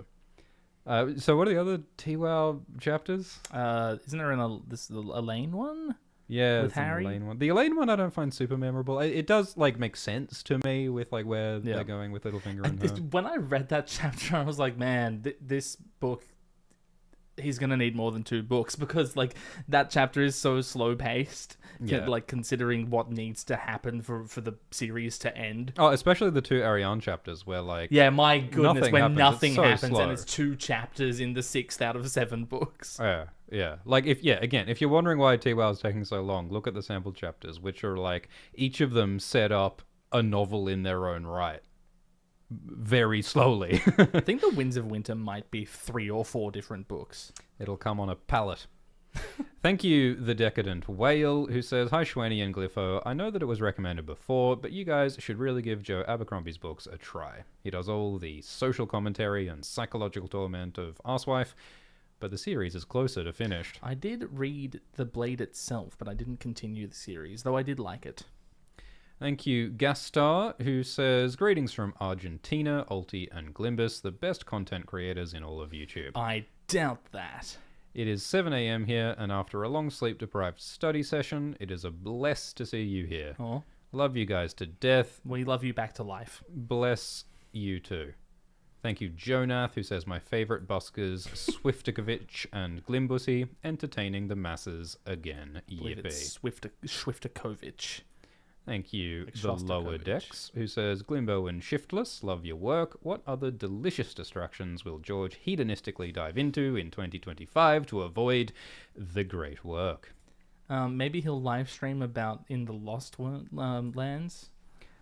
That would be... I mean, he should appear on our channel, shouldn't he? Yeah, absolutely. I mean, one of the ridiculous side projects that George is embarking on is a West End theatre production entitled The Iron Throne Well, he's about gonna- the tourney of Harrenhal. He's going to reveal everything about Ice and Fire, apparently. I mentioned that on a live stream, and people in the comments were like, haha, that's a funny yeah, joke. I didn't realize that people weren't aware of this. I'm not joking. No, George is it's literally happening. making a play about the tourney of Harrenhal 20 When we years before Game of Thrones. met his assistants. They were going to New York to study the West End, to study Broadway. It's now a West End production. Don't you dob them in like that. Oh, sorry, Sid. Yeah, they're making a play, and I find it funny on like multiple levels. Like, you know, I mean, what other mediums? What medium will George Martin not investigate in order to distract himself from his book? What if he publishes the end of Ice and Fire on like the back of a rat poison box? Yeah, like what like skywriting next, like interpretive dance. I will forgive George if he publishes The Winds of Winter in interpretive dance. His form. own interpretive dance? Yes, Like it has to be like him. Flailing I'm around. imagining like Max dance in It's Always Sunny Maybe in that's why he's been Philadelphia. losing all that weight. Yeah, he's been preparing for his dance. That'd And be then awesome. we're gonna be sitting there like, Frank, I get it. I now." get it. Yeah, I was gonna say that like that scene where like the Groot cyborg monsters in the Lost Lands movie, like when they were attacking in hordes out of the darkness and being stopped by fire, it literally was a better version of The Long Night than The Long Night we got in Game of Thrones. And it wasn't good. Season 8, Episode 3. But at least you could see what was happening. Yeah. Gotta say that for Paul W.S. Anderson. I never didn't know what was going on.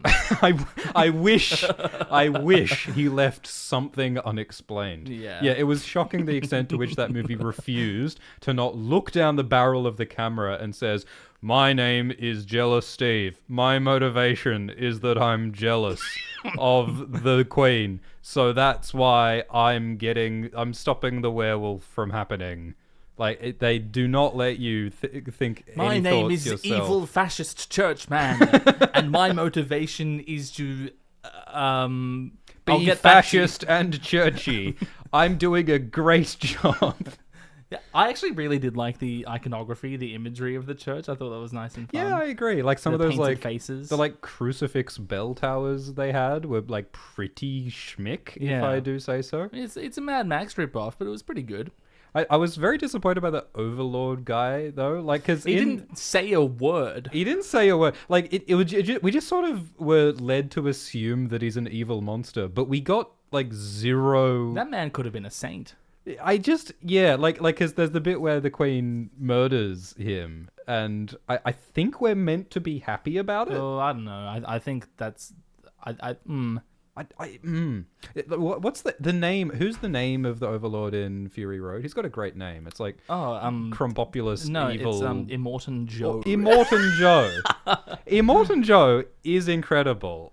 And the mistake of this movie was to invite comparison to Fury Road. Yeah. Like, if you just want to like borrow a bit to inspire your own film, fine. But this movie was so obviously trying to rip off Fury Road that you can't not compare it to Fury Road. Didn't Fury Road come out like 10 years ago? But that was like the Furiosa movie as well, Yeah, so but it's like front of mind for people. rip-offs usually take less time than this. Well, they took a lot of time to rip off Fury Road It's a and good fumble movie. in the Lost Lands, but yeah, no, that George is making a theater play. Oh yeah, that's what we were talking about the Harrenhal Tony, which I find really wild because George Martin once said, "No, we will not make a TV show of Robert's Rebellion." Because you will know everything you need to know about Robert's Rebellion by the end of my book he doesn't series. want to spoil all of that, which he wants to tell us in Ice and Fire. Because Ice and Fire has already introduced all these questions about, like, you know, who was the Knight of the Laughing Tree? What was the relationship between Lyanna and Rhaegar like? What happened between Ned and Brandon and Ashara? Like, there's all these interesting mysteries which George is setting up to be explained in the Game of Thrones book series. But if George Martin goes through with his plan to make a theater play production of the Harrenhal Tourney, it's going to reveal those things, How right? could it not? The drama of the Harrenhal Tourney is those mysteries. So, like, I don't... What are they doing if not spoiling all of those mysteries? And it's so messy to say all of that to us in like a third-party separate entry to the series. Which is like... It's like if something important was told, like incredibly important, was told to us in the World Book, in the World of Ice and Fire, and I maintain that the Great Empire of the Dawn is completely unimportant. Like, are you telling me that the only way I can understand this classic, beloved, influential fantasy series, the only way I can understand it is by buying a plane ticket to London and paying for a theater ticket and go... That's the only way I can understand a Game of Thrones from 1996? You can read the playbook online if you pirate it. That is one of the things that shits me about theater, is that it's such a elitist art form in that it's inaccessible. Only rich people can see theater. Well, and you can see local theater. It's just going to suck probably. Well, that's true. But and like sometimes productions are filmed and made available, like, you know, Hamilton on Disney Plus or whatever, Far but that's more the are not. minority. Yeah. And like, forgive the soapbox, but like taxpayer dollars fund the arts and theater. We all pay for the arts and theater, but most of us aren't allowed to see it unless we have the time and money to go to the theater all the time. It's crazy to me. Anyway, I'm getting off my soapbox.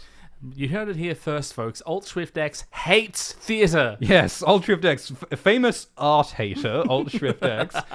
Again, demon. Yeah. So again, that is another baffling thing. In the same way that it's baffling that we got the ending of A Song of Ice and Fire in twisted form in HBO's Game of Thrones show, in the same way that it's baffling that we're starting another Game of Thrones show in A Night of the Seven Kingdoms to another book series that isn't finished, in the same way that it's baffling we are now getting Attorney of Harrenhal explained in play form. It's wacky. Bedside Milk says, "Dear Gut Rot and Stick, what is your favourite Westeros bastard surname? I'm partial to Storm myself. Thank you for what you do. Love you both. Cheers, Bedside Milk. You're great too." And rapidly filled with pigeon when she said her name was Storm. Yeah. Very good. Yeah, Storm's pretty badass. I feel like Stone has like a simplicity to it that I enjoy. Rivers is fine. Sand is Snow fine. is the most evocative. Snow's pretty cool. It just sort of like doesn't feel like one because the main character is called Snow. I think the worst one is Hill. I think Hill's pretty boring. Yeah. Thank you, Parth Deshpande. Actually, Pike is sort of weird because it's just the name of the island that the main house is from. Yeah, it doesn't fit. I mean, they could have been Salt. Why wasn't it Salt? Yeah. I think Salt would have been better than Pike. Wex Salt. Yeah. Hey George, you need to start over. Change it to Salt. Parth Deshpande says, live stream idea. Read new top Reddit subreddit, Song of Ice and Fire theory. I suppose we posts. could do that once the well dries up, once we're out of ideas. Yeah, look, I'm really looking forward to the point in my career as a YouTuber where I've run out of ideas. Let's read and I'm Reddit just scrolling through everyone. Reddit. Let's just monetize Reddit posts. Just It's read memes. so strange to me that there's an audience for that, because you could just go to Reddit yourself.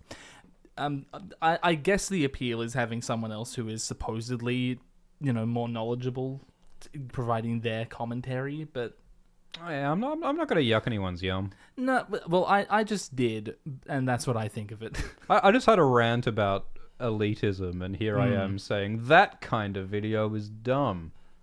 Well, I mean, I was saying it sarcastically. I was saying it's sarcastic. I was saying I would quite like to make some lazy content someday, Yes. but until That is what that is. I think I'm not there yet. Maybe one day we'll get to that point. We're on the slope.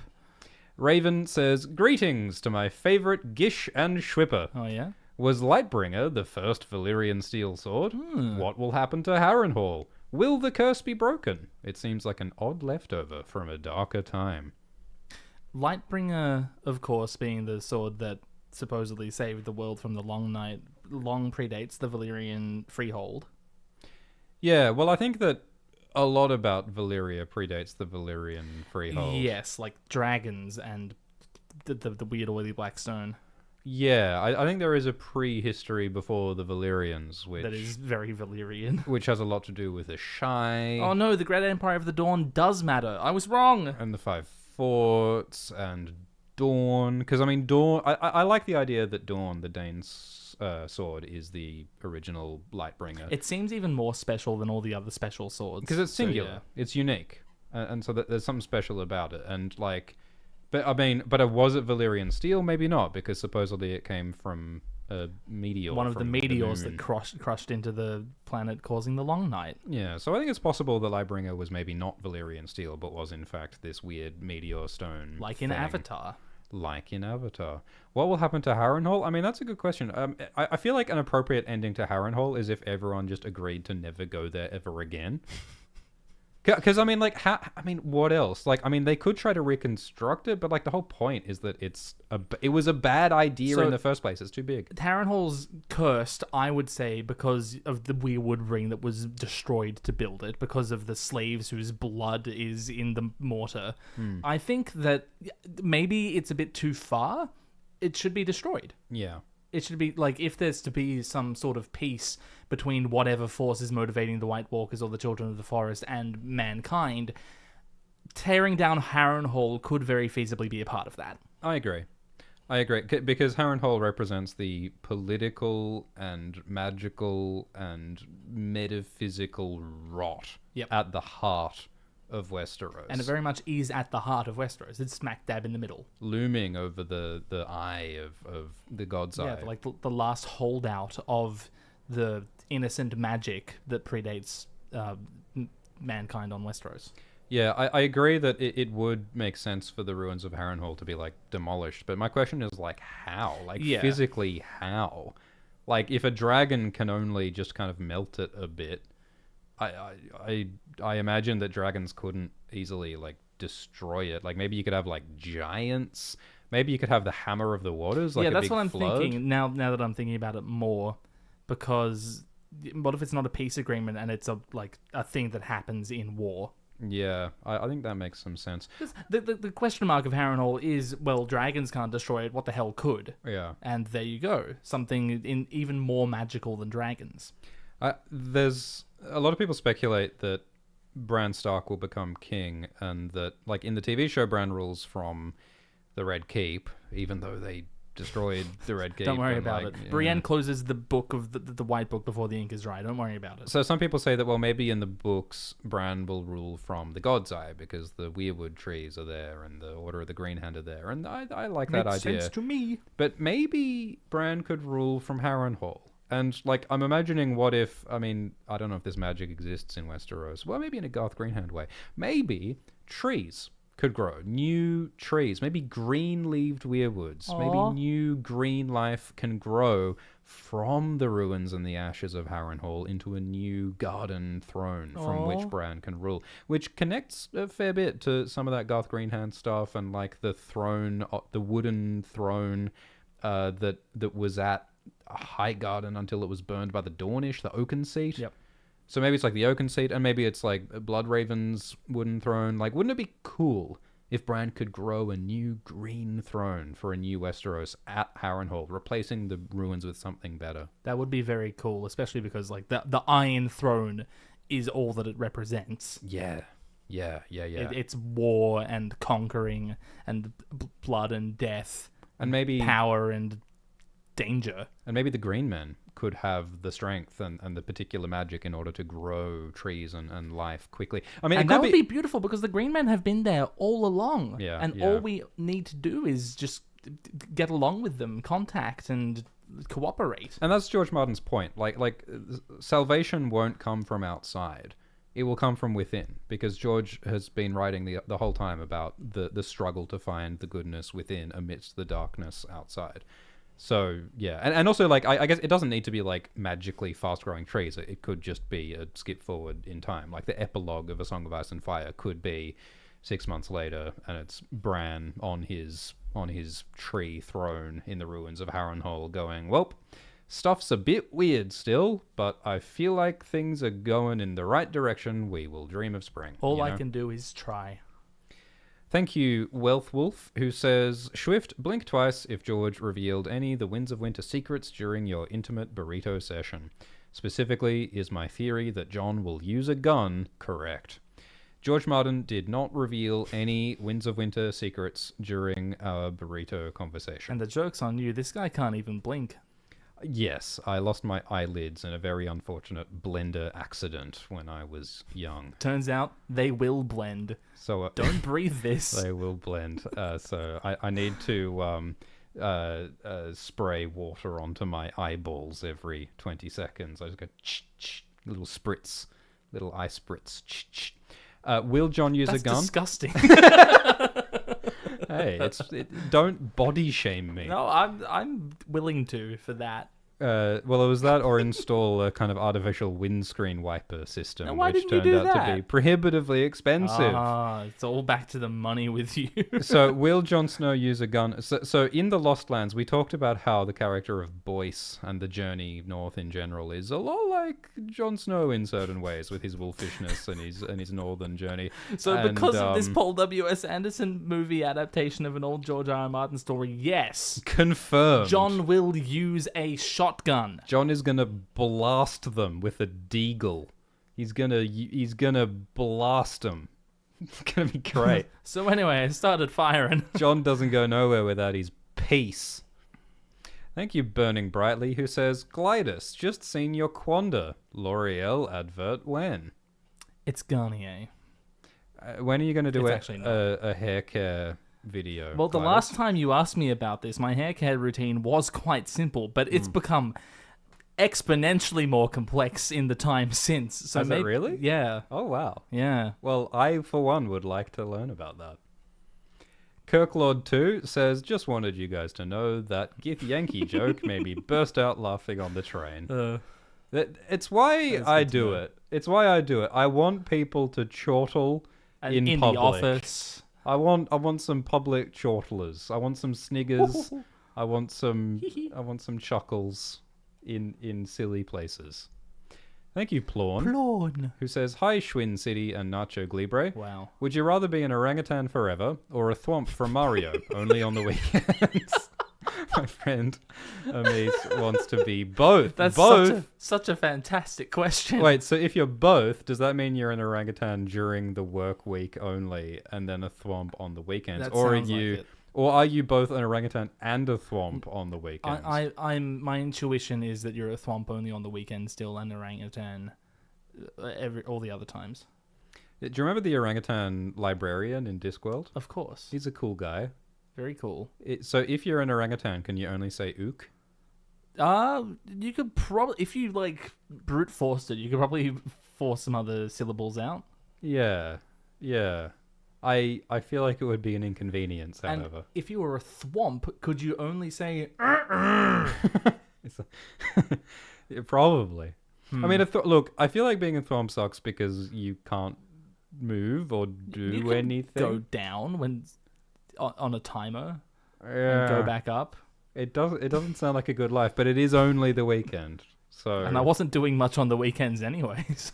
yeah, I mean, if you're just sort of getting some R&R, I guess being a thwomp is not the worst way to do that. You know, catch up on some Netflix or something. Like you can. Squash a couple adventurers. Does it like take energy for a thwomp to do that? Like, No. are you like working out if you go thwomp? Or No, are it's you... as natural as breathing for right. the thwomp. Okay. Look, I don't want to be a thwomp, but it seems better than being an orangutan 24/7. Really? I think I'd love being an orangutan. Well, do I get to like still be me? But Like, do I still live where I live and have all my friends, and now I'm just an orangutan? my ideal would be to be an orangutan on the weekends. Or just like at will? Yeah, to be an orangutan shapeshifter. Yeah. A were orangutan. Hell yeah. And now that we've read the story, we know how to do it. You have Yeah. to skin an orangutan alive. Stop. I don't want to hear about it. Well, how I do you don't think wanna we hear get palm oil, Glidus? Oh. That's where palm oil comes from. They Skinning skinned the orangutans. Didn't you know? I saw a documentary. You saw a YouTube video. I saw a it was on I saw a very reputable TikTok. Very reputable AI-generated TikTok showed them squeezing the palm oil out of the orangutan pelts. I'm sorry, Plawn. That's probably not what you wanted to hear. No. Great question though. Great question. Marcus Vipsanius Agrippa, I doubt the real one, asks, "Damn it, hitchhikers glide to the universe and don't look a swift horse in the mouth, you rat bastards. I just had a nightmare where my 4-month-old woke up screaming, bullet!" I've been watching for years. Cheers from the wilds of Wyoming Oh my gosh. Well, in the Lost Lands. that's wonderful, Marcus Vipsanius Agrippa. I hope that your 4-month-old is named something Roman as well. Or just Belandra. What's like the Roman version of Belandra? Like Belandris. Belandrus. Like Augustus Belandrus Agrippa or something. Yeah. Thank you, Anonymous, who says, "Hi, Schwong and Glipture. Okay. Describe your initial thoughts and feelings when you completed the 7 A Song of Ice and Fire books. Were you happy, Hang on. concerned, excited, constipated? Thanks for all the streams and laughs. It's been a hard year, but I will always have my fave YouTubist." Now, as everyone knows, in the 90 minutes where we met George R.R. Martin, we did read both The Winds of Winter and A Dream of Spring. Did we not mention that? No, I don't think... Oh, I suppose we didn't mention that bit. Must have been not worth recounting. Yeah. We talked about so much else. So if the Winds of Winter and A Dream of Spring does come out, how do you think we will feel when we read them all? I think we're going to be like pleased with the book. I think The Winds of Winter is going to be a really good book. But we all have so many wacky ideas about it that we might feel a little like, oh, this isn't what I wanted. I don't know. I think it'll definitely be satisfying in some ways and dissatisfying in other ways. But I'm sure no one knows exactly what's going to happen in The Winds of Winter. Well, George doesn't. No. And it's going to be exciting to have more text to talk about. It'll be exciting. I think that's the main takeaway. Yeah, I think that, good, bad, satisfied, dissatisfied, I think we're all going to have a lot to talk about. Yeah. If they do come out. And a lot of reflection on what it all means, I think, will be in order. To be briefly cynical, it'd be great for... it's just great for us in a career sense. It is very funny that both of our YouTuberizing has taken place entirely in between the gaps of a series. There has never been... We don't know what it's like. Yeah. To experience a new book coming out in this series. Yeah, I only read A Song of Ice and Fire after A Dance with Dragons was already published. Me too. So my entire relationship with the series has existed in the gaps between books. In the lands between... In the realm between. In the Lost Lands. Thank you, Fiachura Collins, who says, "Only just recently learned that Bran is the Irish word for raven. Love you both. Have 3/4 a pint each on me." We'll field the rest, don't worry. Keep up the style, stay hydrated, and make sure to donate using the Streamlabs link in the description. That's a great point. Oh my god, Fiatra Collins has our back. Yeah, a pint and some great advice. A pint and some Streamlabs promotion. Yeah, I have heard that Bran Raven thing.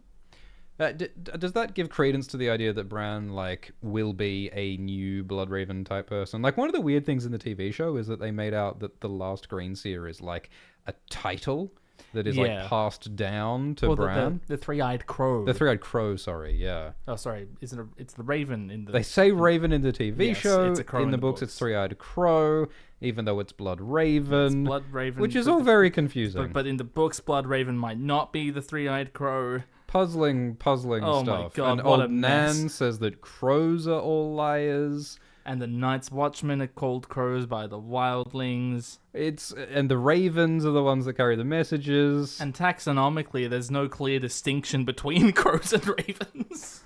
Yeah. It's just that ravens tend to be bigger. Baffling stuff. Look, I mean, Bran is a syllable. It might be a coincidence. Because, I mean, the full name's Brandon. George has used a lot of these names in older stories. Has he ever used Bran before a Game of Thrones? Because he's used Robb, he's used Lyanna, he's used Alice, obviously. It's an interesting question. Barristan. And, you know, let's remember that Eddard is Edward, and Robb is Robert, and Brandon is Brendan. Is a name. So it's a real name. So, you know, I'm just sort of throwing it out there that it might not be derived from the Raven thing. It might just be... But maybe it is a coincidence. But I mean, he has also shown interest in Irish mythology. Like, he's talked about the Sidhi. I don't know how to pronounce it. Sorry, but he's talked about this. I think it's Irish mythological fairy spirit things that he's compared to the White Walkers. And you know, George has said that he's borrowed from a lot of different mythologies. You know, and Celtic and Norse and different things. So yeah, I guess it's probably true that Bran might have been named for the Irish word for ravens. But yeah, I'd have to look into it. Isn't that fun? That is fun. Ruby House says, first time catching a stream, love from UK. Thank you. Sir Robert Strong, just staring at us, I think. ... Oh boy, ominous eye contact. Really intimidating. I was quite excited when Greg O'Cloghane, the Mountain Robert Strong, appeared at the end of Game of Thrones Season 5. He looked cool. He looked ominous. He had creepy zombie eyes. I was in. However, it didn't really do anything from there. Didn't really pan out. It was way cooler when he was all in white in the books, because he's like pretending to be of the faith and pretending to have taken a holy vow of silence. Perfectly emblematic of the rot at the core of the Kingsguard. And they're perfectly setting up to reveal that rot publicly in the trial by combat for Cersei. And the Sand Snakes have set up that they're going to start a war if that happens. There's so much going on that the show just cut out. Amazements says, hello, Gwifty and Glidus. Finally caught a stream live. Cheers for helping some late night shifts go by quicker. Ever thought about doing a drunk stream in which you just free associate about a Song of Ice and Fire theories suggested by chat? What do you think we've been doing this whole time? Yeah, I mean, I think our Pictionary streams in particular are that. I think. And you know, some of our theory streams as well. Yeah. But yeah, I mean, that's one of the fun things about talking about these older George Martin stories is that they do spark some pretty wild Ice and Fire theories. Like yeah. Like we talked about In the Lost Lands for a while, but mostly we talked about Ice and Fire. Yeah. I mean, everything that George writes just reminds me of how much I love George's writing in general, which Ice and Fire is the most meaty expression. And you know, there was that chat I had. Were you there for that one with History of Westeros when we talked about tough voyaging? Yeah. And we mostly that just talked that wasn't me. The other that was guy. old Shiftex, I thought that was the other guy. I can't believe you hang out with him. Look, we were stuck in a room together. Oh. And Aziz was like, "Oh, should we live stream?" And then how awful. Was it live stream? No, it wasn't live stream. We recorded it for his patrons. And was it a patron? I can't remember anything about that week. Well, don't promote old Shiftex's Patreon, no matter what you do. No, even though the fake Jon Snow is available on it. Yeah, we talked about tough voyaging, but mostly we talked about Ice and Fire through the lens of tough voyaging. Thank you, Paul Siegel, who says, I listened to 50 plus hours of Swift and Glidus, even fake Jon Snow, Question, can you stop speaking directly in my head and overriding my thoughts? Sorry, the power is not toggleable. Thank you, Merle, who says, first time catching you live. Just want to say thank you. You helped me through some difficult times. Oh. Love got abridged. Keep on bringing love. Oh, thanks, Mel. An object. Hope you're doing good. I really want to know what that object is. Thank you, Fanny Capu, who says, hi guys, worst horse death ranking when? I vote that one that got punched in the face by that backfire guy with 2 heads. Yeah, Melis Blackfire killed a horse with a punch. I just love the implication that, like, people are expecting us to, like, guys, when are you finally going to get around to the worst horse death ranking? Well, like, with the increasingly niche and obscure topics we've been doing, I think that's the logical conclusion to reach. I mean, look, we have been talking about doing a horse ranking stream because horses are important in Westeros. Yeah. And some of them are pretty good characters. But I think that a horse death ranking is just going to be sad. Yeah, I don't want to talk about that for 4 hours and get 1 million views. Just like, you never know which one's going to get 1 million views. We did not expect the covers one to get views, yeah. Thank you, Rhaegar was a prick, who says, how come Acorn Squash sounds like other Australian YouTubers, but Gumbo doesn't? What's up with that? I'll never reveal my secrets. Thank you, Kennard, who says, hello, Herr Schwift und Glimbert. What's your relation to the German language? I heard Schwifty speaking German words or phrases over the past streams here and there. Are you fond of the language, and have you ever been to Germany? I spent some formative years locked in a submarine watching VHS tapes of Inspector Rex. Oh, yours was Inspector Rex. Mine was Mutzi. Oh, I'm so jealous. Mutzi looked good. Look, I'll say this. I have been known to dabble in a stroopwafel, and I think everyone should. I've never been to Germany, and I only did some rudimentary studies of it when I was a wee lad. That's it. The problem is that you try and speak German to Germans, but they just want to talk English. Yeah. Because their English is better than our English. Yes. Thank you, Fanny Capu, who says, Gladiator and Schwarble. I really don't want to ruin Glady's enthusiasm for eating a book, but according to the stream in which he promised this, the condition is not for Winds of Winter to come out, but for a dragon to have sex with a squid in it. You're behind the times. It's been changed a few times since then. It's going to happen. There's nothing you can do about it. Yeah, I think that was just a riff on a years earlier promise when Glidus made his sacred promise to eat the Winds of Winter when the book comes out. So the wheels are in motion. That's right. Wheels are in motion. I really hope that when George finishes the Winds of Winter, the first person he's going to tell is you, just so that you can get your order up, griddle sizzling. Bon appetit. Hell yeah. So yeah, I think that might wrap up our stream. This was fun. But we haven't even been going for 7 hours. I know, this is our shortest stream in a while at merely 2 hours. But it's been fun. Yeah, I enjoyed it. This has been cool. Look, it's always fun to watch something a little different. We were joking that in order to fully appreciate this movie by Paul Anderson, we should starring really... Mila Jovovich. Starring Mila Jovovich, we should watch and analyze all of the Resident Evil movies and play all of the Resident Evil games. Of course. Because, I mean, maybe once we see those... I mean, I have no doubt that once we see those, we would better appreciate the movie in the Lost Lands. So, you know... It's true. Maybe that's what's next. We are doing a disservice. There is the Alt Swift X Games YouTube channel where we have done a game or two. That could be a place to do a bit of that Resident Evil stuff. But oh well, you're actually planning on doing it. That's crazy. Don't say the P word around here. Just an idea. Before we head off, Tomfy says that we should tell them about the Pictionary art prints and where to get them. Oh my god, we have such... People are promoting our stuff. I know. It's so... Thank you. Yes, you can buy t-shirts and art prints of our masterpiece drawings that we drew during some of our Pictionary streams. We will put the link at the top of the video description On the Nebula store is where the t-shirts are, and on the Glidus Crowdmade the Glidus Crowdmade is where the t-shirts are, That's right. and the Nebula is where the art prints are, due to a very boring don't and worry about confusing story. But yeah, we'll put that in the video description, and you're very welcome to buy those things for yourself or as gifts for your friends and enemies. We still need to make designs on the second Pictionary stream. We haven't done that yet. We're definitely doing true. the Cersei Targaryen one. Yeah. Isn't it obvious? Of course. But we haven't chosen which of the other ones from that stream to make. So if you have opinions, let them be known in the comments below. Yeah, let us know in the comments. And obviously, if more people are interested in buying those, then we will make more of them available. Do more of them.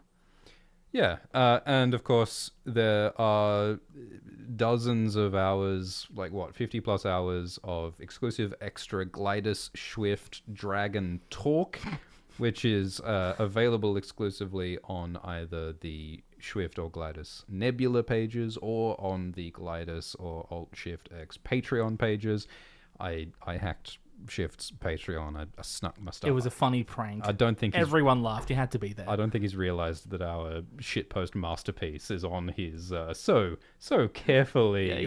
He thinks he's so prim and proper with his little so Patreon nicely page. curated his professional fancy thing that doesn't even have any And then there's this typos us rambling for 22 hours about the stupid Game of Thrones show. Yeah, so if you do want to listen to us ramble about Kit Harington for 22 hours, you can do that on Nebula or an Patreon. entire day of your one precious and fleeting life. You have a finite number of days. Spend one of them With listening us. to us lose our minds over Kit Harington. Because, yeah, Patreon and Nebula are both great ways to support these channels. Yeah, they're great. But hey, thanks just for listening. Yeah, that's a way also. We hope you're all doing good and having fun. And don't forget to stay hydrated. Brush your teeth, go to bed early. Yeah. Make sure you say your prayers to Glycon each night. Yep. And we'll catch you in the next one. Thanks, everyone. Bye. I thought the movie sucked.